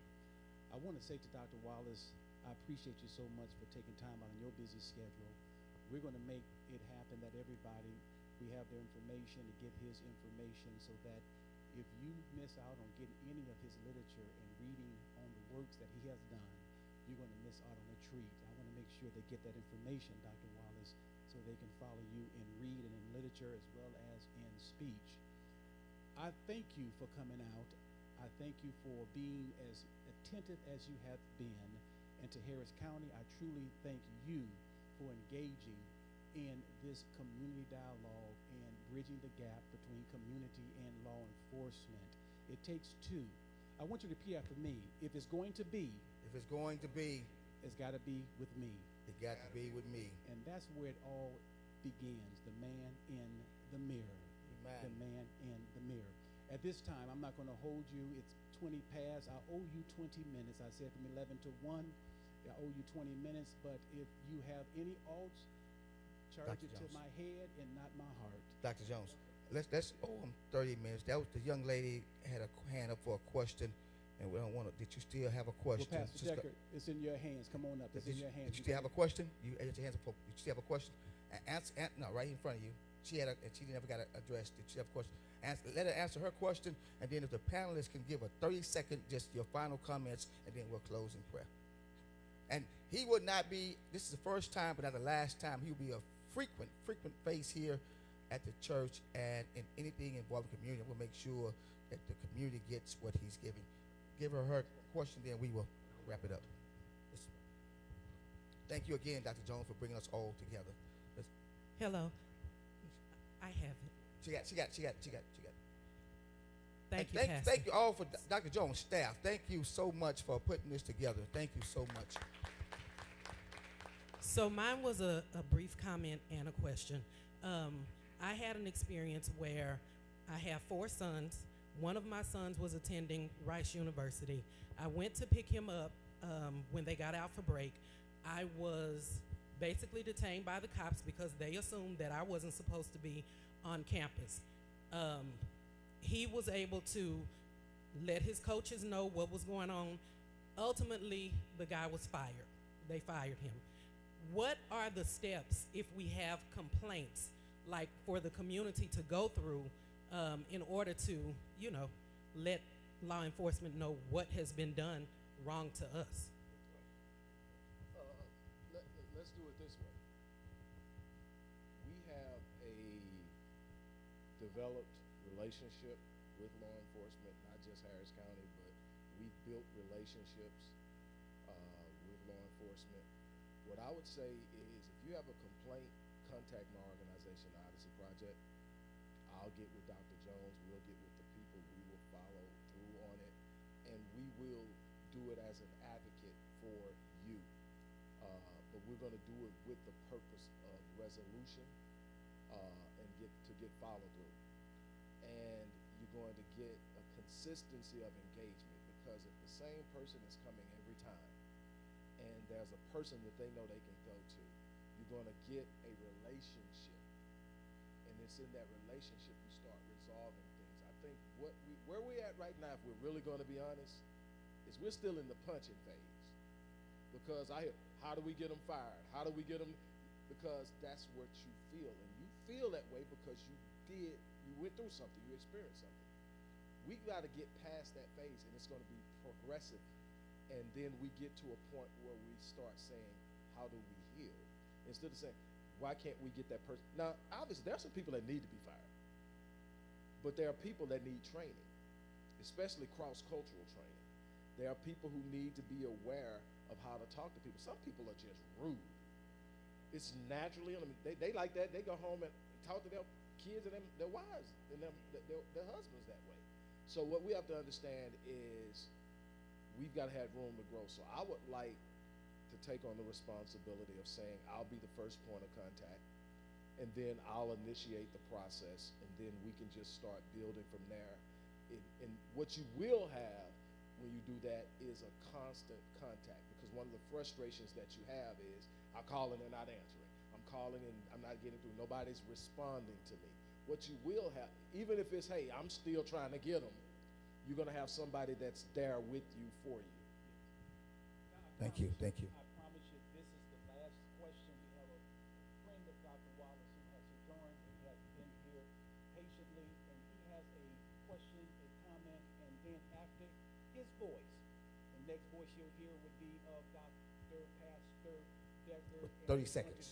Yeah, he's going to do the rounds with the panel, and he's going to do the dismissal after that. Yes.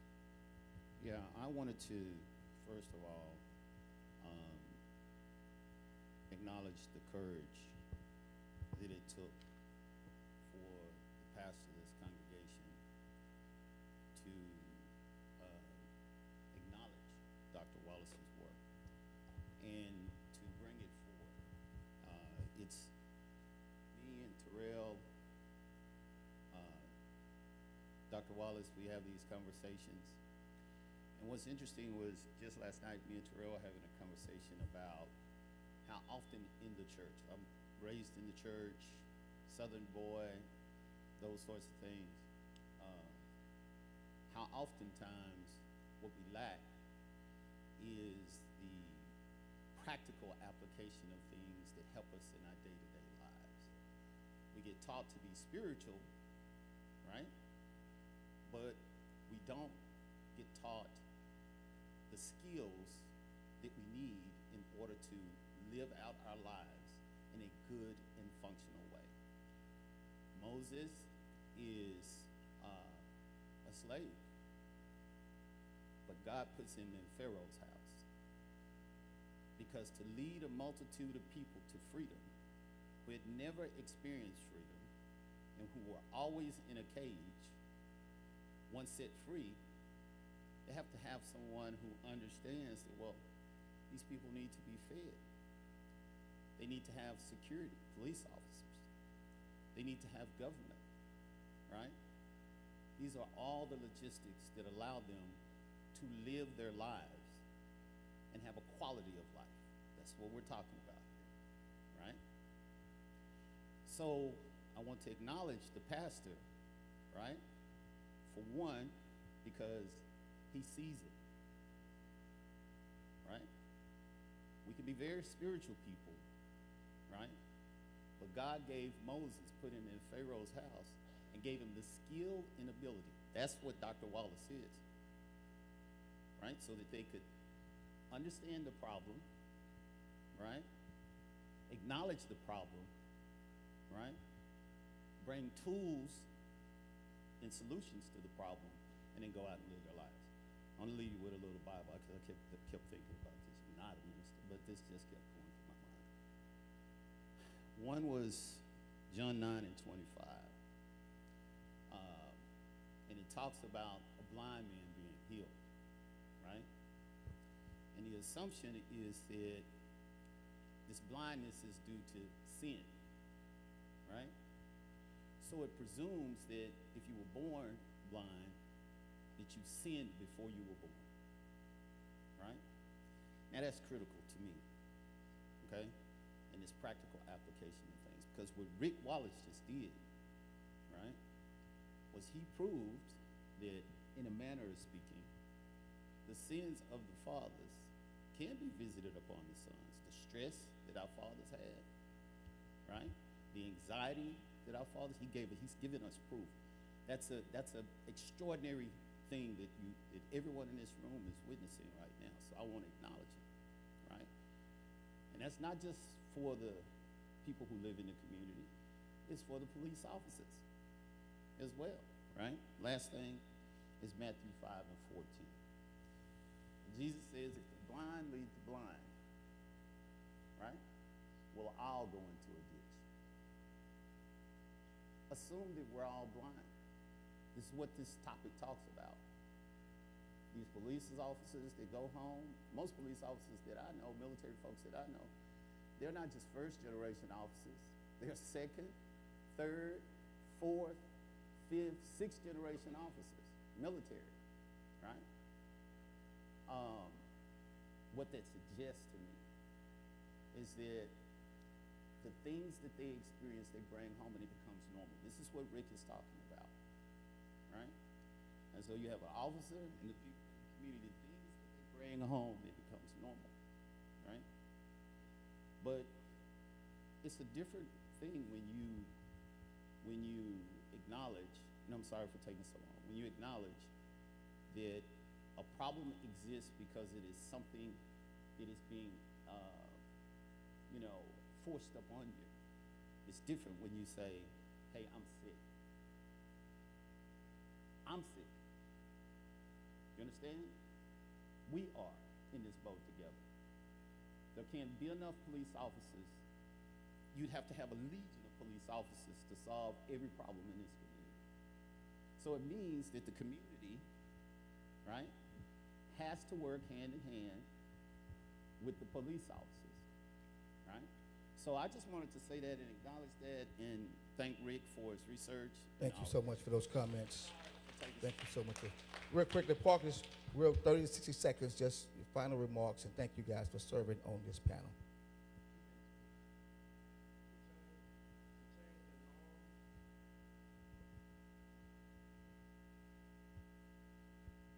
To change the social norms and everything that we have been through, we have to attack this uncomfortableness from a public health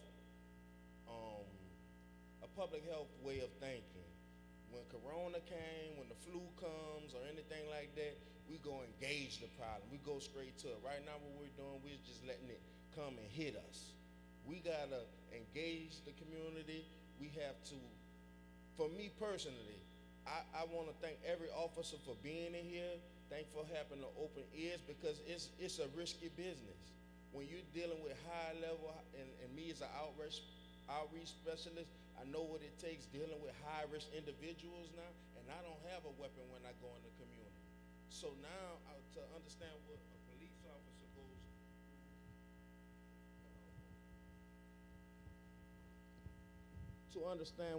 officer goes through dealing with high-risk individuals, assault rifles, high violent areas, high violent zip codes. You don't know what you're getting yourself into. So we have to attack it from a public health search, just like we attacked Corona and we tried to shut that thing down in a year and it was a national epidemic. We have to treat it as such and give it the same energy, and that's the only way we can attack it. Thank you. I'll be 15 seconds. I couldn't agree wholeheartedly with more than what you said, what Dr. Wallace has said, what Marcus said. Again, back to action.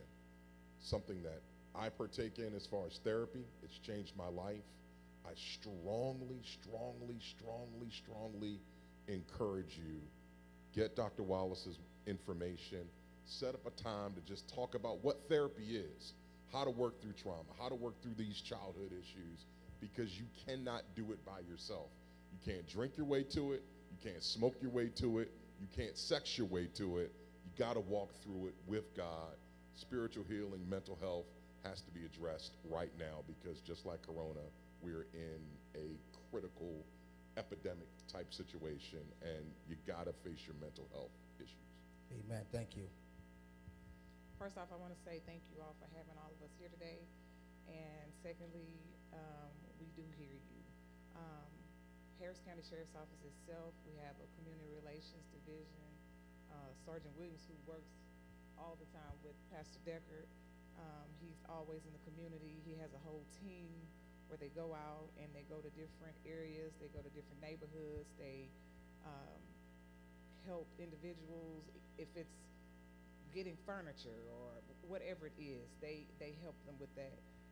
For as my division, we are reentry and education within the jail system.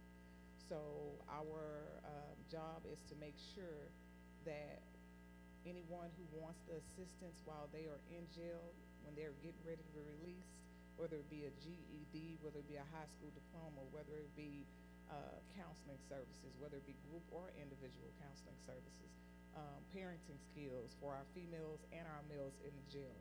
So there are a lot of positive things that we are doing. It's just knowing the different entities of the organization, but we are there to help. And if you want to come to the reentry and education suites and possibly do a tour, or if you want to get with Sergeant Williams in community relations, we're always glad to get with you and see what it is that you need. Thank you for all that you do. So just want to thank Dr. Jones, Pastor, obviously for hosting, Dr. Wallace, all those on the panel, all those that came. I'm a Marine, I'm a high energy guy, so I have a lot of pent up emotion and energy, and I just want to thank you, Dr. Wallace, because at the end, you provided some sort of solution. You know, you told the young lady to get in touch with your organization, because it's good to have context. And thank you, Pastor, for speaking of the budget limitations and different things that the police force have to deal with while addressing our needs. But you can't just knock on a door and expect them to come out. You got to bang that door down, and then you have to make sure that's the door that you're supposed to be banging down to get the solution that you're looking for, get the answers that you're looking for. So I want to tell you thank you very much for that, because this is great to sit around and talk and voice your opinions. The two young ladies, the young lady said when she was at Rice University, and there was some action that took place. The young lady that had some sort of lawsuit or something out. I need to know who to talk to, when to talk to them, to get my problems addressed. And so, again, that was very big to me. I got excited when you spoke of your organization, and I'm looking forward to finding out, because we had response time, we had mental health concern, and the brother said some sort of inequality with who comes. They don't look like us necessarily in our neighborhood, so when they don't look like us, they don't understand us, they don't hear us. So what I was saying earlier is, make yourself known. It's not just on them, on law enforcement, it's on the community, which I think I heard. Be accountable unto ourselves, what we need to do. So don't just come here and we hear some things and then go back and that's it, and we're waiting for other folks to take action. Find out, call somebody up, look online, see what it is that we need to do. Because the biggest effect will come from us. Thank you again so much. Pastor Deckard, I want to thank you. I want to personally thank you. Let's give Pastor Deckard. This man works endlessly and tirelessly. This is not just a event, pomps and circumstance that he puts on. Pastor Deckard is he's the blueprint, he's the fabric of this community and others. And I tell you, let's give him another hand of appreciation. You just don't know how many lives you're saving. He's a pastor that's saving souls, but he's a man that's saving lives. We gave you a button at the beginning of this symposium, and it's from Wellspring Family and Community Institute, taking the stigma out of mental health. It's okay to see a therapist. It's okay to seek out counseling. It's okay to admit that I have a concern. People, will you be on the front lines with me to help take the stigma out of mental health and mental illness? Will you be on the front line with me? The last words, and we're on our way home, Pastor Deckard. Let's all stand, please. And while we're standing, let's thank Dr. Wallace, Dr. Jones, his staff, all the panelists.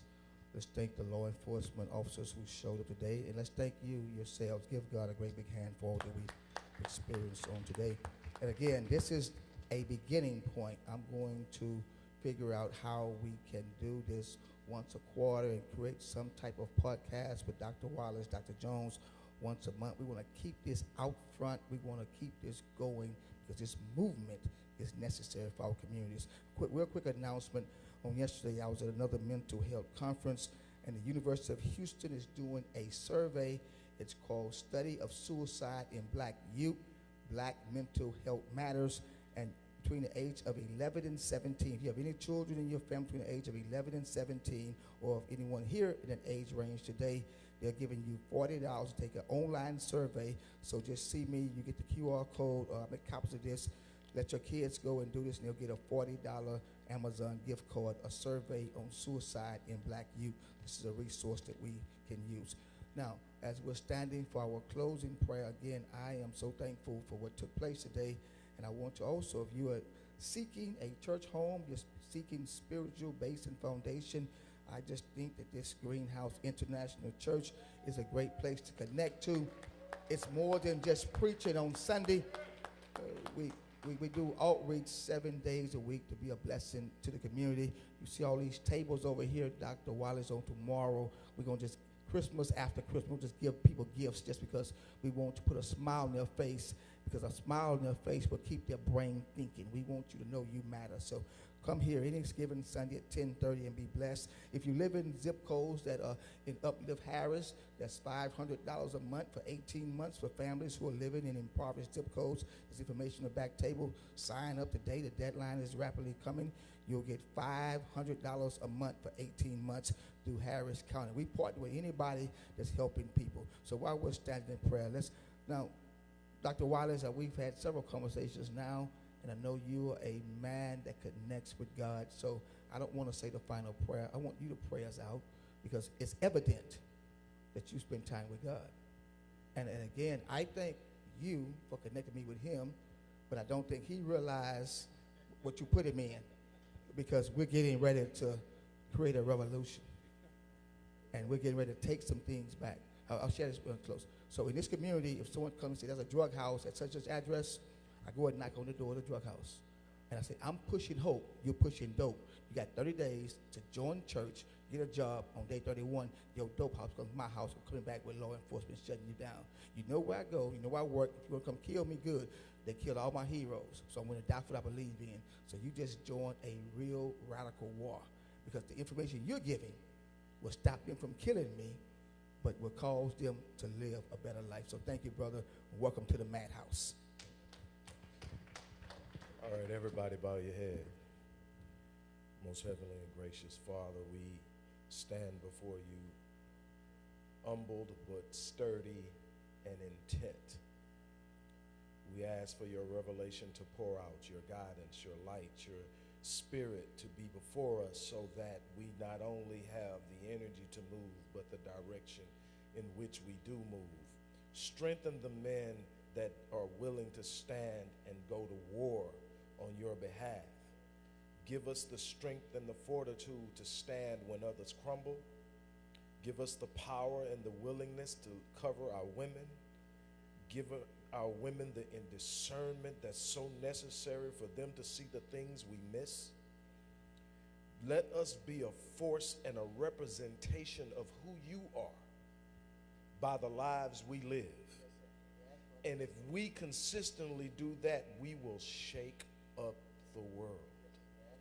We call down your favor, we call down your power, we stand up underneath it, and we proclaim right now that absolutely nothing will stand in the way of what you have set forth.